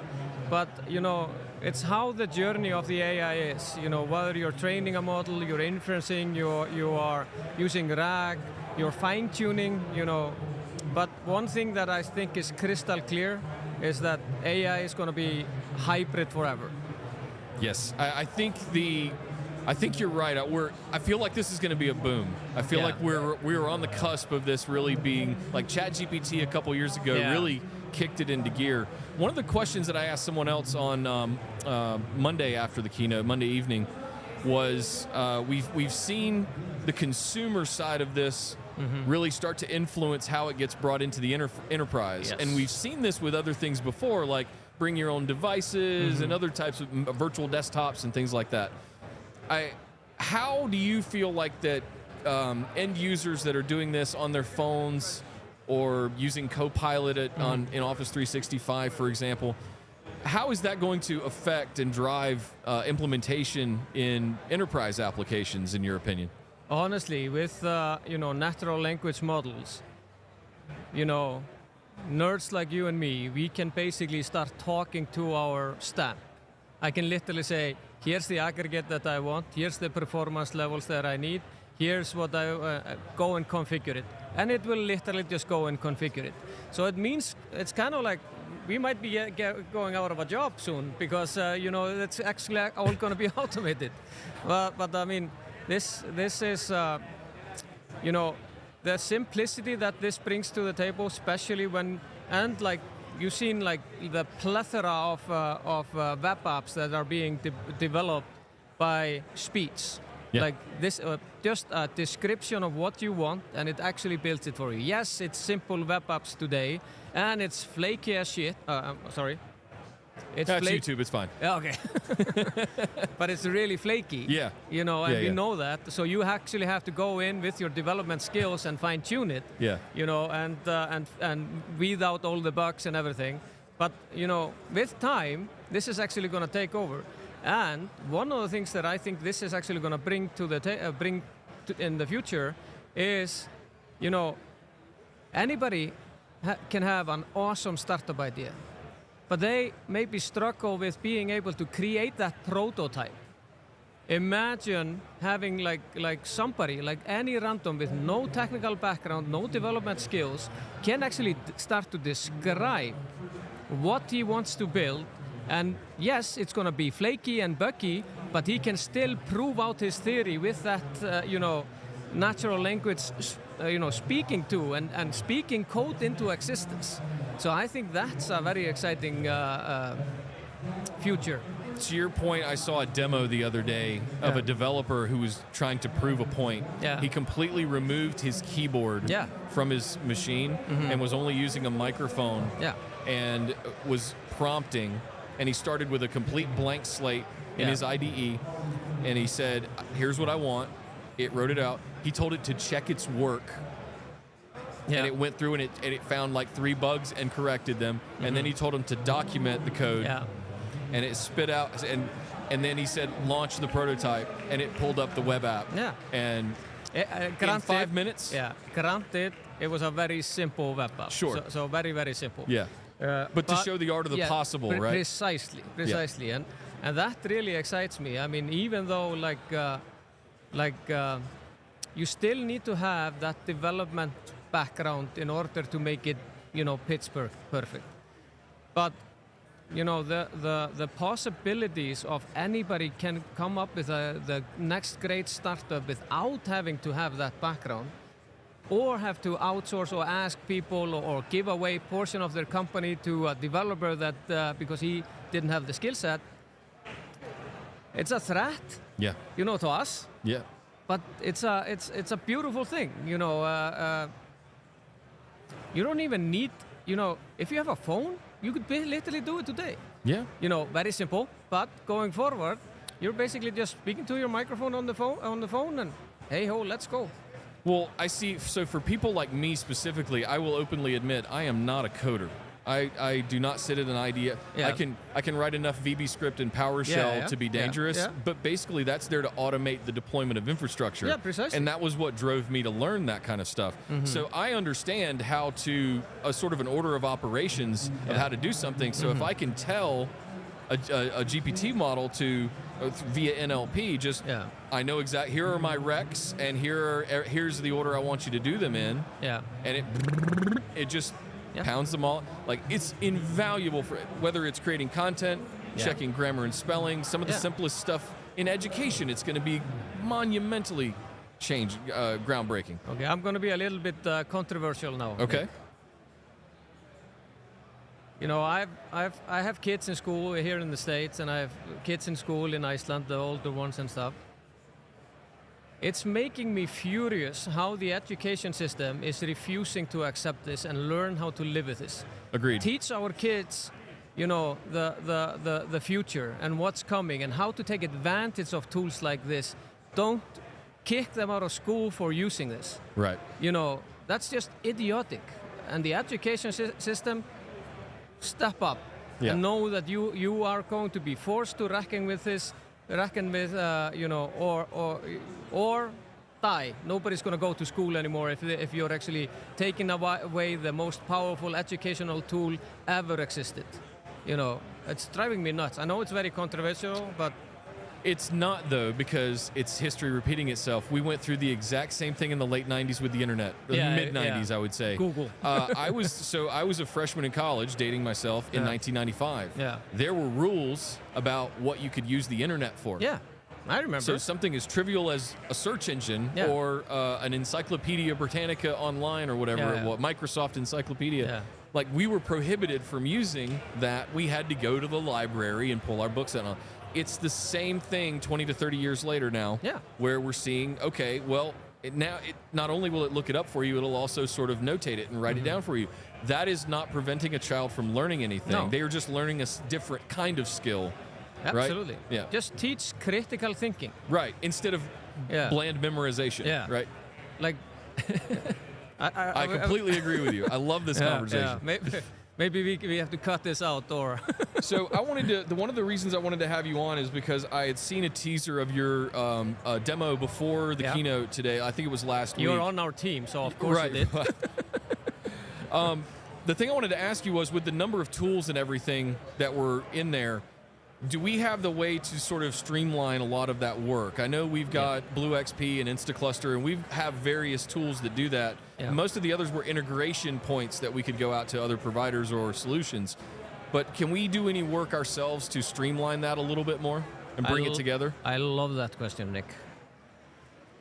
And if Naveen was sitting here right next to me, and I think you should definitely have him on. I mean, this is the vision for BlueXP, to become that extensible API proxy to all of our services. Then the integration is through a single point, not to multiple different products. And this is where Naveen and Chris and Gagan and everybody is sort of going for. And once we have that, imagine with all the first-party services and everything that we have, how much easier it is to do those integrations. You know, and integrations with all the ISVs that we are currently working with. And once we get that, everything becomes easier and everything becomes way more streamlined. Were you checking if Naveen was going to be on? Well, I was trying to see, can I get Naveen on here? Yeah. No, I'm not sure we have room today, but I definitely will commit. I'm going to write a little note for myself here that to make sure that we have them on a follow-up episode for sure. Any last thoughts of, we're closing out Insight for 2024, today's day 3. We've talked a lot about AI this week. However, I think we're equally excited about things that have gotten us here. When you first joined back in 2016, it was a different kind of time. Like, we were first getting into cloud ventures. We had been talking about data fabric a little bit as an idea of like maybe we can do this kind of stuff.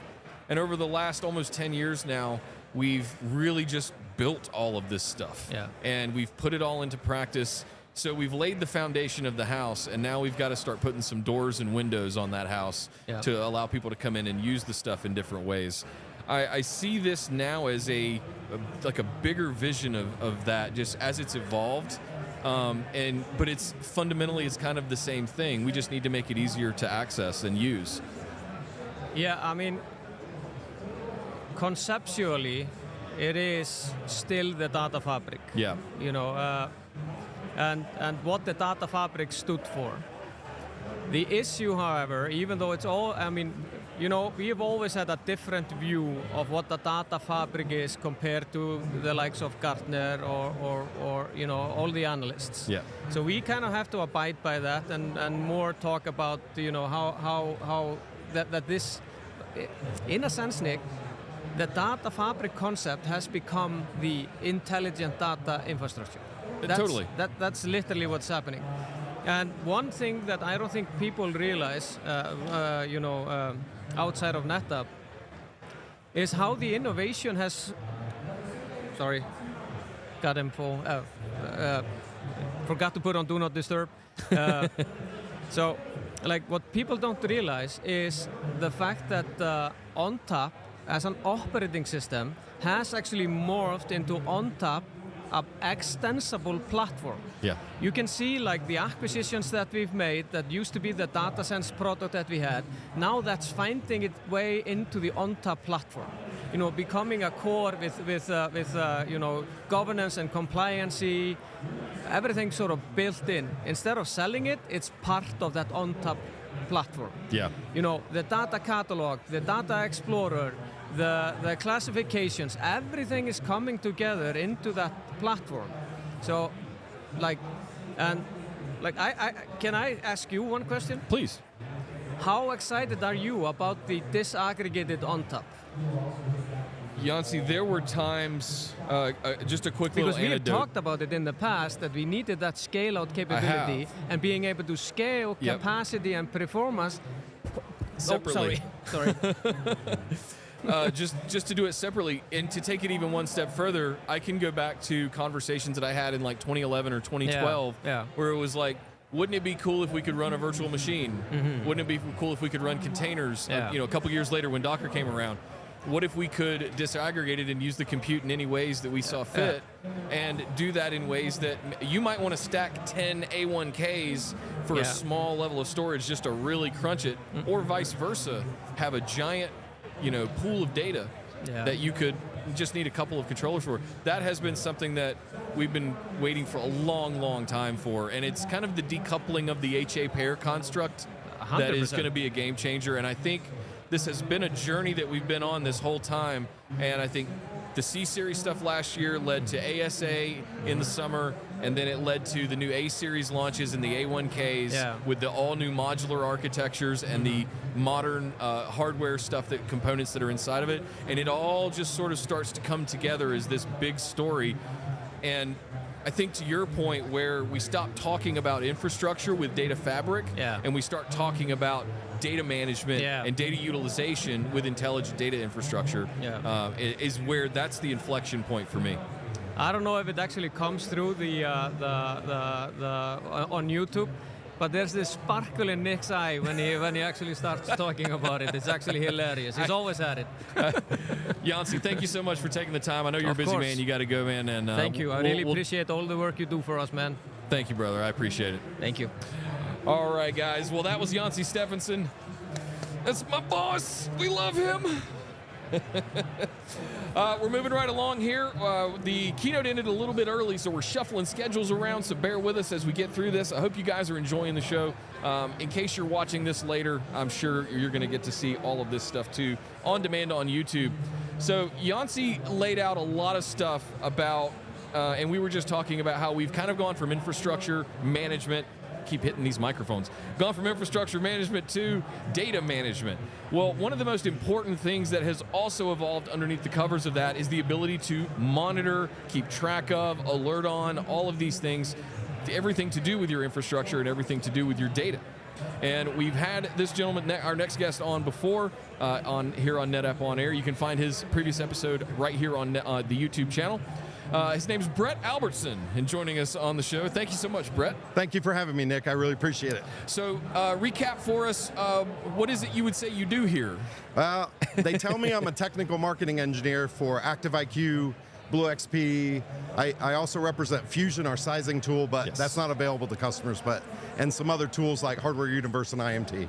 Well, you mentioned Hardware Universe, so very excited about the new posters that have come out. Yes. We're gonna tout those all throughout the show today, guys. Yes, we have posters. For those not here at the conference, they're available on the NetApp Gear Store for purchase for a nominal amount of money. They will also be published on the Hardware Universe website, the image, so that you can get it printed at your local print shop if you want. And I think Nick's about to showcase the beautiful poster. Let's unfurl. For those that didn't get to see it yesterday. Yeah.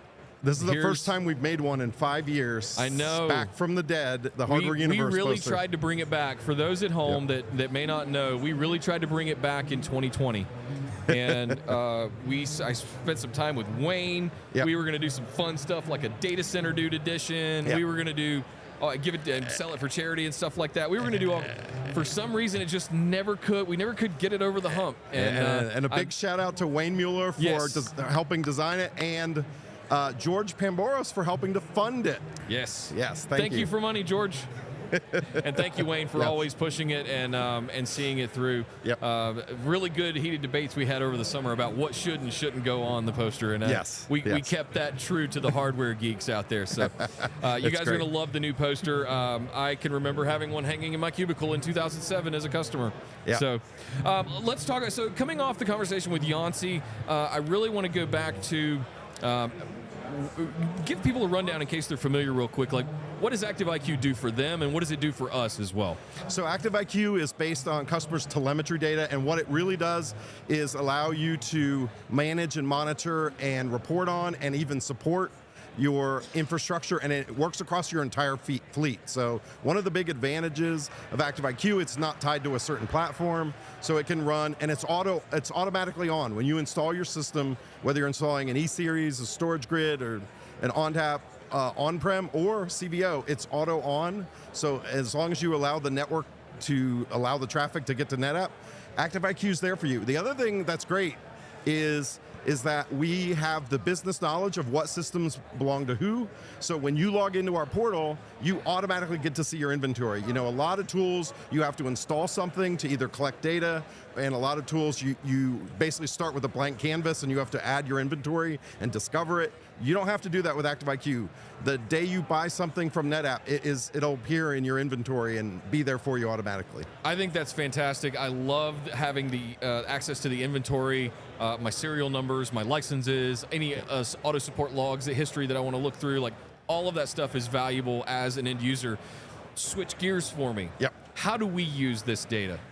So the way NetApp uses the data is we actually mine the data for product management reasons, for one thing. So we try to see which features are really being used by customers. So for example, you saw on the main stage, they said that ARP is one of our fastest growing features. How do they know that? Autosport data is how they know it. Otherwise, how would we know how many volumes it's turned on for? We wouldn't. So things like that are invaluable for us as a company. The other thing we use it for is we know when systems are coming to their end of support contract or end of maintenance. We can tell the customer, we can call the customer, we can contact the customer and say, you need to renew this, or you need to tech refresh this. That's the end of its life. So we use the data for sales purposes like that. And it's really invaluable for NetApp for those purposes. Yeah, and I think there's an element of it as well that we give friendly pokes every now and then, like, right, hey, new ONTAP's out. Hey, and that too. You might want to upgrade. Right. Hey, right. Or hey, you're running out of space on this aggregate. Why don't you buy some new disks? Yeah, you need a new shelf. You're at 98% utilized. Right. That's right. That's. What's the future of Active IQ look like in a sense? Like, where do we want to take it from here? And tell me about some of the crazy use cases you see people using this thing for. So Active IQ Digital Advisor has been integrated into BlueXP. All of the management tools are going to BlueXP. And we are actually strongly encouraging customers to start accessing Active IQ instead of the direct website through BlueXP, because it's the same experience. You don't lose anything.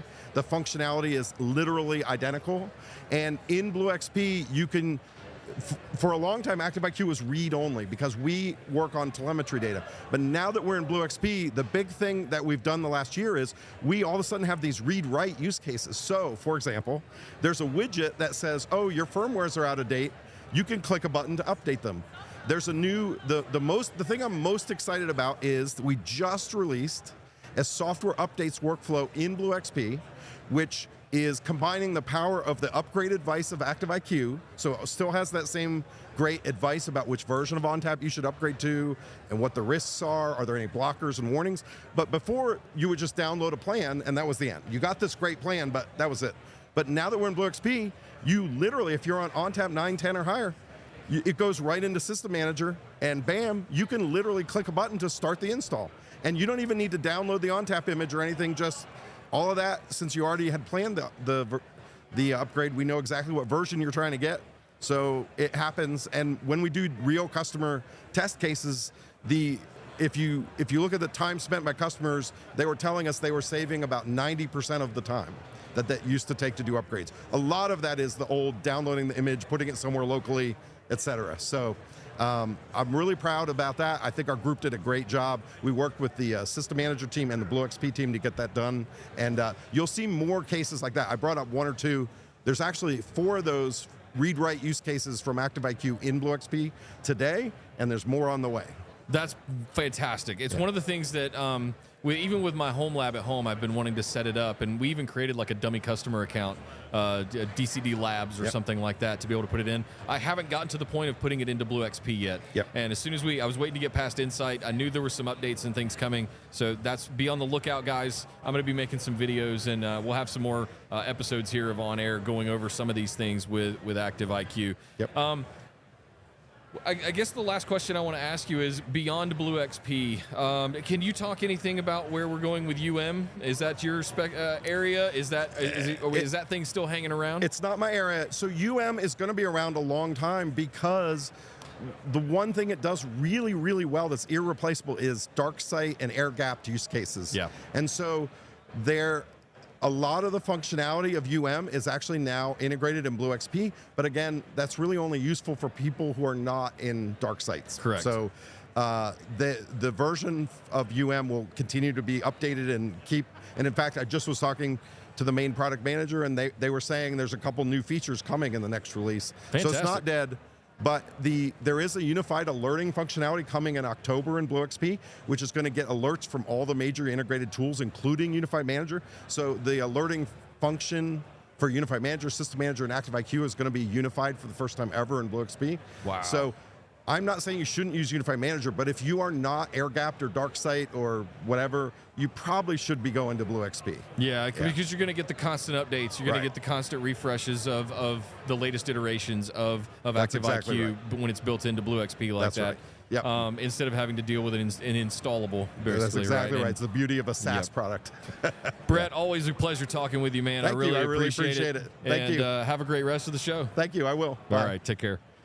All right, guys, we are moving right along. Who have we got next? I'm looking up. There he is. There he is. All right. We're going to switch gears a little bit, and we're going to talk about something that Nick's been wanting to talk about for a long time, and we might take a little bit of extra time to talk about it. So if you're interested in virtualization, not just VMware, notice I said virtualization, stick around, grab a drink, because this is going to be fun. I have an interesting guest that I haven't had a chance to hang out with too much yet. He is based in the Netherlands, I believe. Is that correct? Yep. Correct. Mr. Richard Van Danzig. Thank you very much for joining the show. Yet another A-Team member representing here at the show. I can join this interview. So yeah, really happy to be here. Yeah. So we just came out of VMware Explore about 3 to 4 weeks ago, right? Throughout the year, we've been dealing with a little bit of the fallout of the Broadcom takeover of VMware. And there have been some pricing changes. There have been people kind of freaking out a little bit about what to do about it because the prices went up and all of that. NetApp's position is, one, we will always be Switzerland to all solutions. We serve NFS to everybody equally, right? Yeah. And other protocols. But on the other side of it, we have the ability to be extremely efficient and diligent with how we serve storage to any of these platforms, which can be incredibly cost-saving when it comes down to it. So I'm curious to hear, especially coming from Europe, like what is the temperature of the room over in Europe when it comes to virtualization in general? Are people kind of sticking with VMware, or are you seeing and hearing that other alternatives are being explored? I'm now about 20 years in the virtualization, so really coming back to VMware in 2004, the first project. And working for now 4 years for ITQ, one of the biggest VMware partners in Europe. And yeah, it was a really extreme year for us. We went all in on VMware, I think about 10, 12 years ago as ITQ. And things are changing. The acquisition took a really long time. Even VMworld last year was VMware Explore last year. Yeah, I always call it VMworld. Yes, I always still do it. It will always be VMworld to me. Yeah, last year it was already what will happen and when will it happen. Yeah, and then November hits, and yeah, all stopped. Broadcom just took it slow, made the decisions, but wasn't really pushing what plans are. So for us, it's also important that we know, yeah, virtualization is broad, not only VMware, but there are so many different hypervisors or solutions in there. So we are really looking also into solutions on the cloud native space. So Red Hat, SUSE, that kind of things, but also Nutanix. Yeah, the virtualization market is broad, and I think that is the only way forward to be agnostic for our customers. Because yeah, that's the business is all. We are here to boost business and not just. Yeah, so even being one of VMware's top partners in Europe, you're still kind of even that business, you're having to look at alternatives to offer your customers because of some of these changes that have been made. Is that what you're saying? Yeah.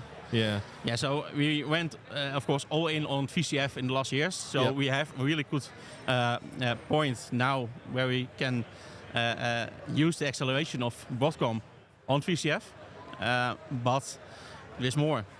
And especially products from like NetApp, which are agnostic to hypervisors, can help us solve the issues for our customers and make that not fixed in stone for the moment. Well, I do have a bit of breaking news that I can share. And so I'll set this up by saying about a month ago, maybe 6 weeks ago, I went out exploring to see could we really garner some interest from some of these alternatives. And one of the things that I did was I went to the Proxmox virtualization engine, Proxmox VE or PVE, went to their forums, and I went to the Proxmox subreddit and put up a pretty lengthy post on both of them saying, "Hi, we're NetApp, how can we help?" And because of that attitude, if you take things back 15 years, we always supported Zen server. We always supported Rev. Rest in peace, Rev. I miss you. Come back. We always we had great support for Hyper-V as it came up in the early 2010s. and of course VMware. We had a small army of about 10 to 12 people at NetApp that did all of the virtualization solutions, wrote the best practices, all of that stuff, did all of the testing, performance testing and all that for all of the hypervisors. It dwindled down over time. So I am on a mission to sort of bring some of that back myself. So the bit of breaking news that I have for everybody is not only is Proxmox VE now officially on the interoperability matrix, or the IMT at NetApp, for NFS, Fiber Channel, and iSCSI. That's one. Two, it is now in, you can go to docs.netapp.com, and you will find some official documentation and some steps, guided steps on how to configure a NetApp storage system with Proxmox VE. Yeah, so we had to get those, we got through those this summer. This was the first really big step, in my opinion, to begin to support an additional hypervisor. And I think Proxmox, most people don't know that it's been around since 2005. It's been around almost as long as VMware has. It's just been such a smaller market. I think they're based in Austria, if I remember, Vienna, if I remember right. Yeah. And they've got a few thousand customers, right? But they're all open source. They put all of their solutions out there. Very small crew supporting it. I just see it as potentially one that could make a huge splash. Yeah, at Proxmox, it's a really nice virtualization platform that's already out there much. A lot of people are experimenting at the moment with it because, yeah, it's an alternative. I think it's now still lagging behind on enterprise support. Business hour support is okay-ish, but not like the whole support team from VMware or Microsoft. And from what I understand, they are working on that. I think they're trying to build up a bit of a call center and have an offering with quick support and things like that. And even though it is an open source tool, much like Red Hat used to do back in the day for RHEL, you can pay like a per host support. I think it's maybe about $100 per node or something like that to be able to call in and get support on anything you might be having trouble with. Check the website for. Don't quote me on any of that stuff, guys. No, but we're really going to look into those docs because I think it's helpful for our customers who are now POCing or testing alternatives. Yeah, we definitely have. There's more work to do. It is by no means complete, right? But we definitely want to get the ball rolling. And since our docs are Git-based, we can iterate on those and update those as we find new things. The important thing to take away is one of the things that were communicated to me on the forums by the staff over at Proxmox was that they are rebuilding their entire storage plugin API from the ground up, and that's in progress. I think they just started it in July, if I remember right. So that's going to be huge because it gives us the potential in the future, once they complete that work, to not only maybe contribute to some of that, but also bring things like the OTV or the ONTAP tools potentially for Prox. So maybe we have OTP or OTP-VE in the future. Not promising anything, I'm speculating, but I think it opens up the door for that to really be an alternative hypervisor for people. I'm curious, have you seen much more? We haven't seen much uptake in the US on alternatives like that. Mostly it's around OpenShift, virtualization. And mostly it's around, what's the other one I'm thinking of? Hyper-V. People are leaning back into Hyper-V. Or Azure Stack as alternative for the... Yeah, the Azure Stack HCI stuff. Yeah, we see that also. A lot of companies are looking into it. Do I really see decisions made at the moment? No. Most companies have long-term license agreements with Broadcom, for instance. And yeah, they are waiting what will happen when the storm slows down. While they're waiting that out, are they evaluating these alternatives on the side just to see? Do you ever hear of companies that are sort of moving away from virtualization altogether and looking at refactoring workloads into container-based and running them in the cloud as an alternative? Yeah, at ITQ we have a really big cloud-native department who was helping our customers on the cloud-native side of things. So they was really based on the Tanzu stack, but they're also expanding to different vendors. What you see is that customers want to do it, but often the application vendors are lagging behind because not every application can be refactored into a container. Right. So I personally believe that there will always be a mix of traditional workloads and modern workloads. And that will need to be consolidated on the platform that is secure, that is available, that is performant. Yeah, that you need to have some in the layer that combines it all. And that can be VMware, but I think one of the major points is where do you leave the data? Yeah. And that's why I'm here. Yeah. NetApp Insight. Well, there's no better storage for virtualization in VMware than NetApp, honestly. Yeah. And the ironic backstory of that is it kind of caught us by surprise at how efficient, especially once we got vSphere 4 with NFS and we got 10 gig Ethernet from Cisco with the Nexus switches. Wow, everything sort of lit up all of a sudden, and then deduplication came in. I was really lucky. I started my career with VMware and NetApp almost at the same time. Oh, nice. So, and we had a pretty fixed architecture, what we delivered to our customers, and that was always VMware with NetApp underneath. Yeah, so that combination has always been gold for me. And I think I really hope for Broadcom and VMware and for all the customers that will also stay for longer, because it is really a good solution. But if it doesn't, yeah, NetApp has the best cards in hand at the moment to be the platform underneath everything. Do you think some of the things that have been announced this week will affect virtualization, whether it's VMware or other? The disaggregated storage platforms, anything to do with the AI that's going to drive people into or out of virtualization? What are your thoughts around that? I think that AI is really the big game changer at the moment, because workloads are now being developed, or the tooling is being developed at the moment, and those tooling and those workloads will be cloud native by de facto standard. So there will be much more a platform for not so much for virtual machines, but for containers or modern apps. I think that will be a real game changer, and I see there will always be some parts left, especially for legacy applications in our hospitals or on our government, that will have a long-term relationship with virtual machine workloads, like we have done for the last 25 years. Yeah. I look at some of the ways that AI might help people be more efficient and reduce the number of VMs or the sprawl, or be able to help evaluate some of that stuff. And maybe you can consolidate certain things down into maybe less VMs but larger VMs, or maybe you want to scale them out automatically and scale them back down. I think there's going to be some mechanisms that AI is going to bring to the table, maybe some additional utilities or just utility in general that you could sort of resize the size of your virtual environment. And in combination with some containerization, you can really modernize an infrastructure really quickly, which would have a big effect on reducing the overall cost of your virtualization footprint. Yeah, what a big advantage is with AI, it is less objective. Yeah. So we are all human from nature.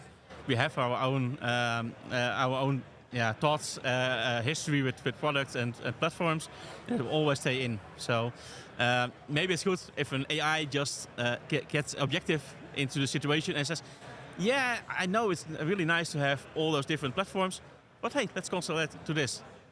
Maybe it helps.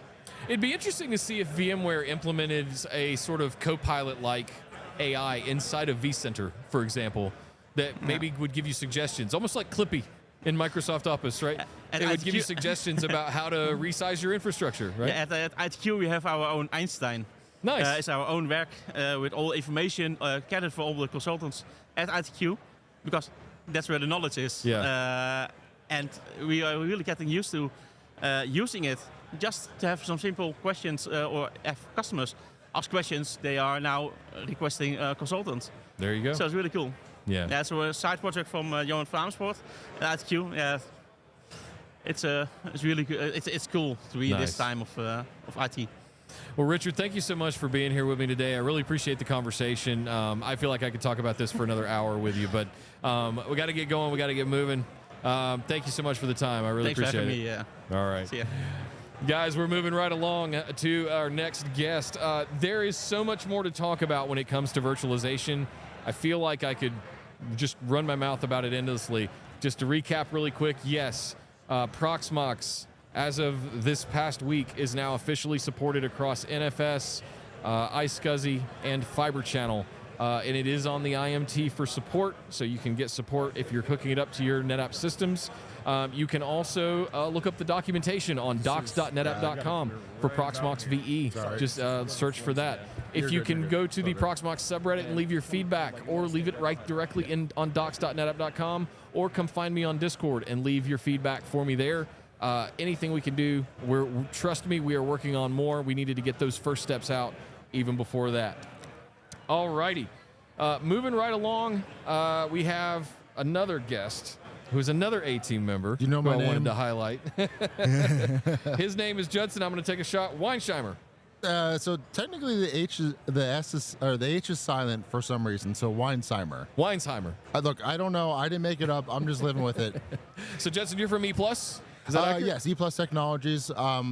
We are VAR partner integrator, headquartered out of Northern Virginia. Yep. But we're basically nationwide with a presence in like England and some parts out east as well. So nice. So I had on the list today to talk to you about storage as a service. Yes. Is that something that you still really are feeling passionate about? So I think it's passionate's a good word. Yeah. But it's really about balancing the use case. Some people are very passionate and they go out and push something that doesn't really make a lot of sense. But for a lot of customers, storage as a service does make a lot of sense, right? And so when the environment and the use case lines up, it's very easy to be passionate for that kind of sort of service and scalability and flexibility that SaaS can bring. So we had Glenn and David, your colleagues and peers in the A-Team, on earlier discussing Equinix Metal and how David's company has taken advantage of that. How would you define storage as a service just in general, and like what's some of the things that people should be on the lookout for, any gotchas or something when they're considering making the shift from that traditional 3-year refresh to a more pay-as-you-go model? So from my perspective as a partner, a lot of what we do is ensuring success of a customer, right? With NetApp and ONTAP, it's fantastic because you have so many knobs that you can turn, right? And you have all these different performance levels you can get out of the array and out of the hardware. So it's very easy to over-architect a SaaS solution via Keystone, right? If I look at the portfolio of what ONTAP can run on, it can run the smallest workload to the fastest workload. So it's easy to come in and sort of micromanage all these different service levels. Part of what we do is try and look at a customer's environment and say, hey, can we sort of collapse this sort of add simplicity to the solution and say, okay, instead of having like 4 service levels, can we go down to 2? Right, because it's going to be a lot easier for the customer to manage that ecosystem and better understand where their data is going when they don't have to nitpick it. So when you look at Keystone and storage as a service, part of the value there is the ease of execution of that. It's saying, hey, I need X TIBs for X workload, give it to me, done, right? I don't have to worry about it. And so the less concern and over death by analysis, right? The more that we can eliminate from the process, the easier it is for a customer to go out and execute on that. Well, you said evaluate. Walk me through E+'s sort of motions when it comes to storage as a service. Like, how do you go walk into a customer and make a determination of whether or not to suggest maybe storage as a service is right for them? So from an initial get-go perspective, it's really about understanding the customer's environment, right? It's easy for me as an engineer to go in and be like, oh, you want this box or you want this box, right? But if I don't have a keen understanding of where the customer is now and where they're going in the future, and I'll get back to that in a second, it's really hard to sort of position the right kind of solution. A lot of customers don't know where they're going, right? They have a certain amount of data, and their data between year 2, year 3, year 4, and then even further out is pure conjecture at this point, right? They might have an application that comes out. They might have a new workload. There's a lot of talk today about AI, right? If they decide to get an AI, they're going to have these massive data sets that they got to build, and so it's really hard to balance that. So the first thing is customer, what's your growth look like, right? Is it something where I'm going to be stable over the next couple years? Well, then, hey, a CapEx purchase might just be the easiest way, right? Because you don't have to worry about it. But if they are growing, if it is very dynamic, if it is multi-locational, something like storage as a service where you're actually building that out across flexible service levels and consumption makes a lot more sense. I always look at it, I think the last time I talked with a very, very large customer and we did a full day EBC with them, it was my turn to get up and speak, and they had gotten the dog and pony show. They had seen all of our latest updates from all of our product managers. And at the end, sort of my purpose in the conversation was, where are you trying to go? Where do you want to be? Yeah. And we so I literally went up to the whiteboard and I drew a vertical line and I said, end. Mm-hmm. And I said, okay, describe what this end state looks like for me. Yeah. And once they describe that, then we can sort of architect backwards the steps that it's going to take them to get there based on where they are. And we have all kinds of evaluation tools to help, kind of determine where they're at. Yeah. And I'm sure you guys do as well. Yeah. So, we do a lot using Cloud Insights, the tool that you provide, because it's able to go out there and look at multiple storage sources and really build out the solutions and gather data performance across multiple arrays and sort of tie that back to an application, tie it back to a volume, or depending on how granular what you want to get. Other customers, it's a relatively simplistic environment, but it's still a matter of, hey, can I pull up their data? And it's painful, but it pays off. Let me go line by line on this volume. What does this volume do? Oh, it does this? Cool.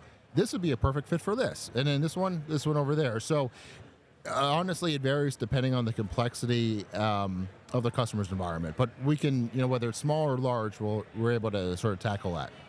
Where do you, I guess I'm just curious where you stand personally as an engineer. Like, do you enjoy working in storage as a service type environments where they're kind of handed off in a way? Or I'm old school. I'm an infrastructure dinosaur, man. Like I want to touch metal. I want to cable things up and bring them to life. Mm-hmm. in an ecosystem where they're all talking to each other. There's an art form to that. Yeah. Guys like you and me, like, that's our bread and butter. I guess where I'm saying is, like, do you feel disappointed when you have to sort of just write down requirements instead of actually plugging cables in and turning servers on? No, so there's a lot more to it, right?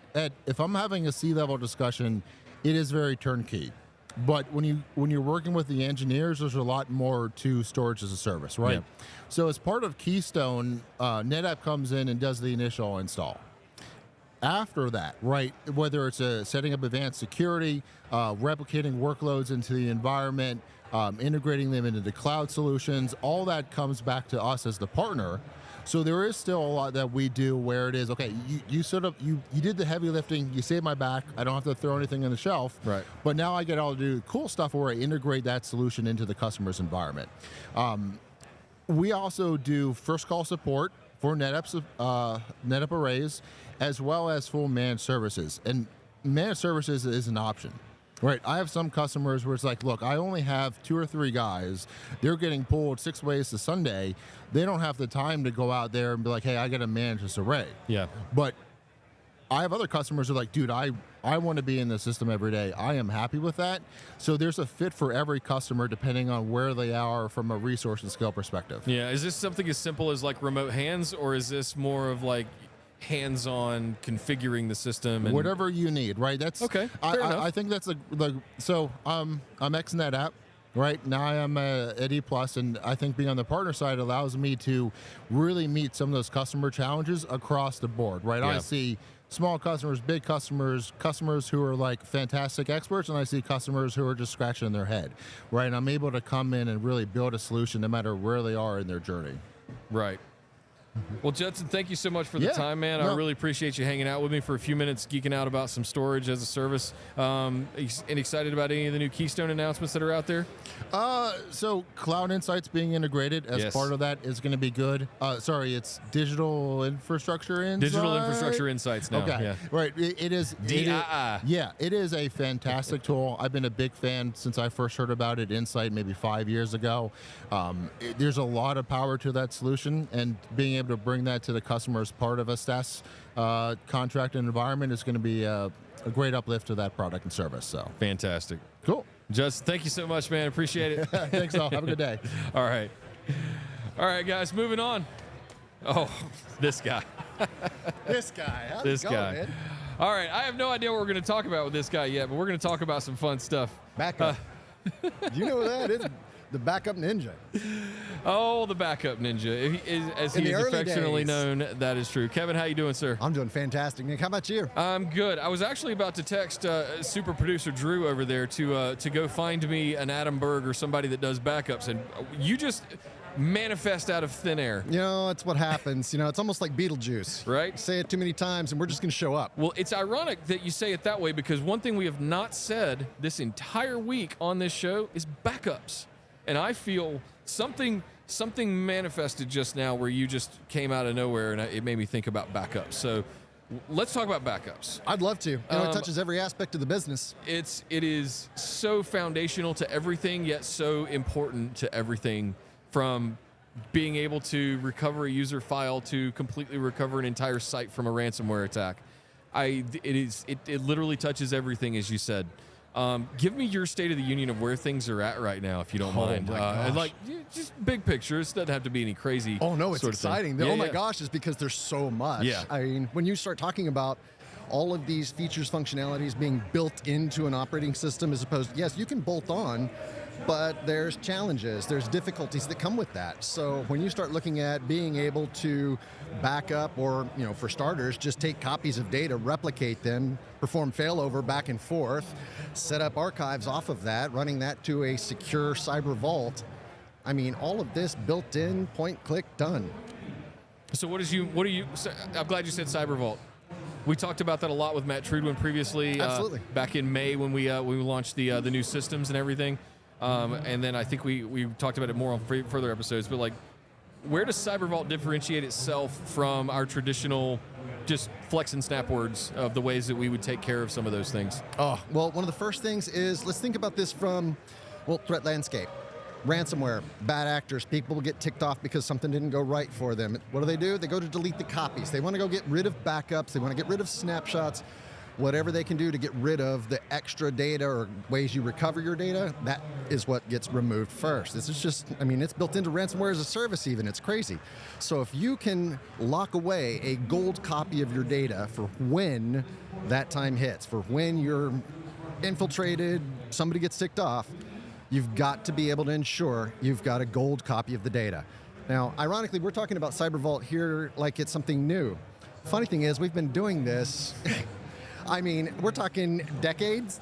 So full disclosure, I was using SnapLock in 2008 because we were a healthcare company and we had to keep copies of our database around for 15 years. Imagine that. Because of regulations and stuff like that. Anyway, no, so just to be clear, Cyber Vault is not a box. No. Right? It's a reference architecture. It's a reference architecture that we have custom tailored to ensure maximum amount of resiliency for any sort of backups, right? Precisely. The idea of this is, when you look at ONTAP, it's a pool of resources that we give to a customer with which they can deploy the way their business dictates. Yes. Precisely the same thing with the Cyber Vault. They need to be able to protect their data and guarantee that it is recoverable the way their business dictates, not the way some vendor tells them, thou shalt lock it this way. Yeah, that's a good way to put it. So, I mean, how often do we see that in other spaces where you can only do it the way the infrastructure allows? Right. So give them the options, the ways to do it. And so with that reference architecture, customers aren't alone. They have a document, or they have directions, if you will, a map, so that they can deploy this the way they need to. I look at this as how I just had a thought in my head and I blanked a little bit. Cyber Vault to me is one of those things where we can't sell you a Cyber Vault, a thing, right? But you already have all of the things you need to architect one in the ONTAP One license stack. If you have an ONTAP One license stack, that means you also have a box or multiple boxes that are storing your data already. You already have everything you need to make a site. This goes back to some of the early days of FlexPod, Kevin, if you remember that. Like, we had a lot of customers at the time that they had Cisco UCS, they had NetApp storage, they had Cisco switches. You have a FlexPod. And then we started, sort of purpose selling them. I think there is a point in time where we could get to productizing this in a way that we could deliver a single point solution like that. Oh, it I could. don't know that that's the right way to go forward with it. We certainly could. If we were another 3-letter company, we might do something like that. But I think at the end of the day, like, our customers are smart enough, they're engineering enough, they have all the tools that they need to put stuff like this together. What's next for CyberVault, I guess, is what I would say. Beyond CyberVault, where do we go from here? Or have we solved all the world's backup problems? Well, we're always going to have new backup problems, so there's always going to be something because everybody wants to get rid of them. But I'd like to challenge you with a art of the possible curiosity that I have. Okay. So we're talking about a reference architecture, right? It could get rather technical, but let's take this in a business direction first, or for a moment. What if you were to take this reference architecture, take it to your, call it, cyber insurance company, have them validate this? Hey, we've got guaranteed recovery. Think maybe you could get a break on your cyber insurance? I mean, this now becomes a financial conversation, not just a technical conversation. So how prolific, I just thought of something. How prevalent, does every company have cyber attack insurance at this point? Like, what percentage of companies are you seeing out there that are actually investing in this kind of stuff? It's almost becoming a necessity, because reality is this is no longer a matter of if we get hit. This is a reality. We will all experience some form of ransomware, whether it's in our business or in our personal life. Think about how many people have fallen prey to tech scams or phishing, all of this. It's all out there. So reality is we need to apply these concepts, not just in our business, but we need to apply this in our daily lives. Yeah. It's fun stuff. At the end of the day, I think CyberVault's really cool. I guess I could say I was doing CyberVault back in the late 2000s. We would snap mirror to a secondary, and then we would snap vault from the secondary to a snap vault secondary, and then that snap vault secondary basically moved it into a snap locked volume, a worm volume. The word which we shall not say anymore, lock vault. Well, I mean, it's better than the old Legato CDs we used to use. That, man, who remembers that junk, right? Yay, TSM. Yay! No, but see, that's back when the backup guys, they were still down in the basement, in the dark where the mushrooms grow. Yeah, I was down there. Yeah. And then we only got to come out when the restore was needed. We come out, do your restore, boom, boom, boom. You get your 15 seconds of fame, get back in your hole. Get back in your hole. Yeah. Which I was more than happy to do. I liked being in the cold aisle. So I would just hang out in the data center all day. That's fine. It's probably why I have hearing problems at this point. No. Yeah. It's the little things. Kevin, it's a blast hanging out with you, chat with you, man. I really appreciate it. Thanks so much for stopping by. Surprise visit as well for Mr. Hascoat. So good Backup to see you. Ninja himself. Take care, Nick. Take care, Kevin. All right, guys, we're getting close. We're getting close to wrapping up. We got a couple more. We're bringing in some surprises here last minute as we switch things around a little bit. I had super producer Drew go and fetch me someone that I could not have. I could not do this show without having a conversation with. Hello, my friend. OG A-Team number1, Mr. Adam Bird. Oh, man, I'm so happy to be here. This week has been like a family reunion. I mean, this truly is. When we talk about NetApp, and NetApp Insight, I think it's more than just a technology company, and NetApp Insight's more than just a technology conference. It is truly a meeting of the minds of people coming together like a family. Yeah. That's what I love about this conference and why this has always been my favorite tech conference. I go to them all, right? Yeah. You go to them all. I see you there at the other tech I live conferences. here now, and they're all here. Yeah, and it's amazing. I mean, this one here, I've had a smile on my face. Yeah. Since the moment I got here. My jaw hurts. My jaw hurts from smiling. I love NetApp Insight. NetApp had killed it this year. Absolutely killed it this year. Not only just the announcements and all the cool tech stuff, but just the environment, the energy. We've been talking about customer experience, customer and partner experience. It really shows that NetApp cares, right? I went to another tech conference, just maybe a month ago, and the experience was totally different. Yes. I heard many tales of that. Yeah. I will say that was the first one I've missed since 2010. Yeah, I don't want to name names, but you could probably guess which one. Carry the two, about 3 weeks ago. Yeah, yeah, that's right. And and NetApp is blown me away this year. This is one of the best insights I've ever attended. So yeah, thanks for having me. So what are you up to? So 2 things. One, I want to talk about what you've been up to lately in a minute. Talk to me about as the #1 A-team designee. Appreciate that. But what I mean by that is he was the first selection that we made back in 2012, I think it was. I believe so. Yeah. When we started this. Well, you're dating me. Yeah. Yeah. This program's been going on a while. How have you seen the evolution of the A-team? And what would you say to people that were interested in joining as what they should expect as joining the A-team? Yeah, so just to kind of give a little bit of background, like how this came about, right? There was already a community that was out there on their own, blogging, talking, doing social media, just building our own community around our love for NetApp technologies. And that's, NetApp found us, right? And they said, let's put a formal wrapper around this. We call it the NetApp A-team. These are the people that are actively already talking about NetApp, forming their own community. Let's make it more formal. Let's give these guys better access. Yeah. Earlier information on what we're doing from a roadmap. Bring them closer to our product management teams. Have them give their direct feedback back into our teams and really influence the roadmap within NetApp. And that's been amazing, right? And the community has just grown. The A-team has gone from just a handful of people now to, I think it's over 40 members now, right? I think if you include all of the tech advisors, we're at 60s at this point. It's unbelievable, right? Yeah. And the community as the community gets larger, we have not just partners in there, we got customers now, right? So, partners have one experience, customers have another experience, and it really becomes an information sharing community with each other. And we're able to provide better feedback back into NetApp, and they really take it to heart. This is not they actually listen to us.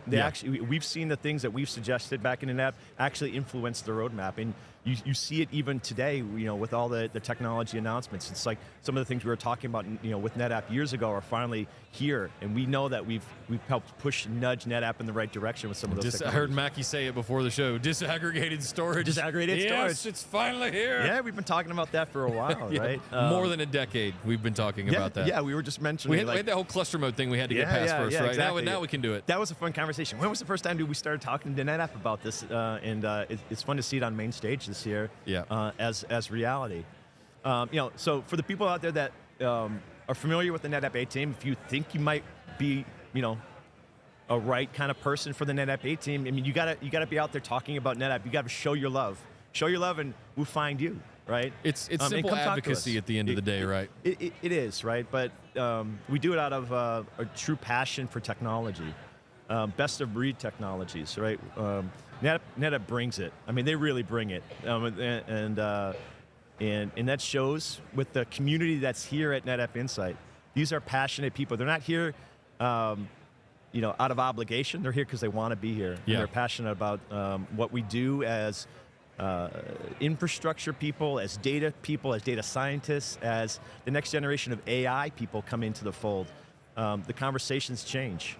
And the community gets larger, and we talk about new capabilities and new workloads that are possible by NetApp.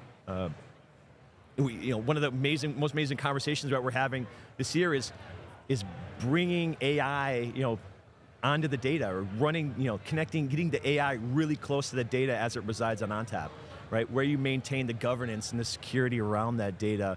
That's a really powerful message. I talk that every day, right? If you don't know me, I work, for a data protection company, right? You work I work for Veeam Software. Yeah. We had Rickatron on the show about a couple months ago. Right after you guys had Veeam on. It's all about cyber resiliency. The conversations we're having now are increasingly around cyber regulation. There's real teeth to regulation out there around cybersecurity, and what Veeam has to provide, right, is helping organizations maintain compliance and governance around that data, being able to provide actionable intelligence. We've got our own AI-powered capabilities on our platform that in many ways complement what NetApp is doing, right? We talk about cybersecurity, cyber resiliency as a team sport. No one has a monopoly on cyber resiliency and security. As a company, it requires integrated solutions, partnered solutions. It requires our partners, right, that are here in force to put these solutions together to understand how the end-to-end works, right, from a cyber resiliency standpoint. NetApp, as a core data infrastructure piece, Veeam Software as a resiliency player, as a secondary storage management tool. We've got our own AI and ransomware capabilities put in there. We orchestrate, and we integrate with all the great NetApp capabilities like Snapshot, SnapMirror, SnapVault. All of those capabilities are integrated into the Veeam platform, right? So it's a true team sport when we talk cyber resiliency, and that's I'm passionate about that. We talk about that every day. It's really fun. I love it. Yeah. One of my favorite tools that I use myself, I use the Windows agent, the Veeam Windows agent, on all my PCs, and I back it up to my NetApp at home. It's one of the greatest ways to get your sort of feet wet into learning Veeam, learning how to use it with storage. You just put it on put it on a demo PC and try it out before you want to make the full jump up into backup and recovery. Yeah, and Veeam and NetApp are pretty similar. We're very community driven. We give a lot of stuff away for free, right? And that builds similarly passionate people about our joint technologies. And that's kind of cool being in this community, right? There's a lot of like-minded people in the Veeam community and in the NetApp community, and our technologies complement each other. They integrate with each other. And we're out there at the end of the day protecting a lot of organizations, right? Maintaining, keeping businesses running, keeping, we talk about, 100% uptime, right? That's the goal. And how do we achieve that? And partnering with NetApp has been a pleasure over the years. And so happy to be here. Awesome. Adam, it's always good to chat with you, man. Thanks for jumping in last minute here. I saw OG1 walking around a little bit ago. Not the OG1 from Discord. Sorry, different one. OG A-Team member number 1 right here, ladies and gentlemen. Mr. Adam Berg. Adam, thank you so much for joining me, man. It's been exciting, man. Thank you for having me. And I look forward to finishing out NetApp Insight. And I'm hoping back next year, man. I wouldn't want to miss this again next year. This is we're going to do it even bigger next year. Yeah, can't awesome. wait. Thanks, Take brother. care, Adam. Yep. Thank you, man. All right, guys, we are wrapping up here at the end of the show. We got one more little surprise for you. One more little treat. I thought the best way to end today's show would be to end it as a pair, as a duo. And I think about this, I want to say some special things about this guy first before I put him on camera. I don't think I would be where I am right now. I don't think the community would be where it is right now without this guy. I don't think this show would exist, at least in the capacity that it is right now without this guy. I don't think I have ever had a better partner in crime or a teammate that has helped me push a lot of these kinds of things forward. So I just want to give him a big shout out right here. He's our community manager at NetApp. His name's Mr. Drew Claybrook. Drew. Thank you, Nick. You are my super producer behind the scenes. We put a lot together this week. It's really exciting to see how the show's come together, what community we've been able to build here, kind of willing it into existence a little bit. I've got a lot planned. I know you do too. We talk about this all the time. Had a great community warm-up party. I thought it went pretty good. Check out the shirt. Bezel in the front, party in the back. And there's a little surprise there if you're really paying attention. Well, my beard? Hot aisle and cold aisle. Oh, yeah. For those that get it, for those that if you know, you know. Yeah. So tell me about your journey into community. I know you joined us when we first met. You were just jumping into the pandemic. We were just jumping into the pandemic, so we didn't actually get to see each other or hang out for a couple of years, I think. Yeah. So I joined NetApp in January of 2020. So I had a couple of short months there to get acclimated to a new office and all that, and meet people. That comes after 10 years of being a network engineer with a meteorology degree. So picking up community is still kind of like natural. I like meeting people. I want to bring people together. We've got a lot of really smart people. You've probably seen A-Team shirts if you've been paying attention for several of our guests over the week. Community is all ways that we can interact. Of course, Discord's a big one. NetAppDiscord.com. There's a lot here and more to go. So tell me a little bit about what you're doing on the forums side of things, because that's almost a dark art in a way. I have to mention that. Yeah. So our community forums, community.netapp.com, is still a thing. We still, we need that Google visibility, right? Yeah. We have a lot there. A lot of our technical blogs go there, so we've got a lot of our TMEs who write stuff up and post that regularly. A lot of good content went out yesterday after the big announcement. Hang out there too. There's a lot of questions that we could use help with. I know the community has a broad technical expertise. And if you want to give back, that's the way to do it. And we're starting to reach into other areas as well. I know we are doing a lot of things here on YouTube. We are also trying to we simulcast a lot of these shows on a weekly basis onto Twitch and LinkedIn as well. So we're trying to find where people are hanging out the most. I'll throw a nod to Reddit. We're trying to we have a very active subreddit for what it's worth. If you guys would prefer to remain anonymous in that context, but I think there's. What we've learned, I think, over the last 2 or 3 years, especially since, when did we launch the Discord? In 2021? Yeah. I think we've learned a lot in the last 3 years, and it's basically where people are they're gonna find the most of us is hanging out in Discord, but also we also cross over between Reddit and we also cross over between Reddit and the forums and other places, right? Yeah, I mean, I think I said it a second ago. Community is always people can interact with each other. And so Reddit has been a big one. Of course, we've got our Discord, and that's just been a really good spot for us. Just this week, we crossed 5,000 members. That's been a big one for us. Quite a milestone to have run into. I'm really excited. Of course, you made a shout out during the keynote, and we got some alerts. We saw something new we had never seen before. Yeah. We got some alerts in Discord. I had no idea Discord had a rate alert. So for all of you that heard the announcement before we went live with the keynote on Monday afternoon, it was just more of a oh my God, so many people just joined your server in this condensed period of time. Are you sure you're not getting rated kind of alert? So that was fun to experience for the first time. We had never really run into that before. Yeah. But yeah, it's a pretty big milestone. We officially crossed 5,000 members It's been in a long Discord. time coming. Yeah, and it's been a 3-year grind to get. And hey, I want 10,000 now, guys. Tell your there's friends. more. It's never enough. We want to see all of our NetApp customers in there. We want to see all of our partners in there, especially you solution architect types. It's a very technical audience. We're not spamming you with a bunch of marketing. That is a promise that we will always stay with. Same with this show. We're going to keep it as technical as we possibly can. And any of our communities are some of the best places to go and find any of that kind of technical content out there. Keep paying attention. Follow us in all the places, of course, YouTube. I mentioned again, netappdiscord.com, or if you're more familiar with it, discord.gg/netapp. There you go. Well, Drew, we did it. We did it. We did it.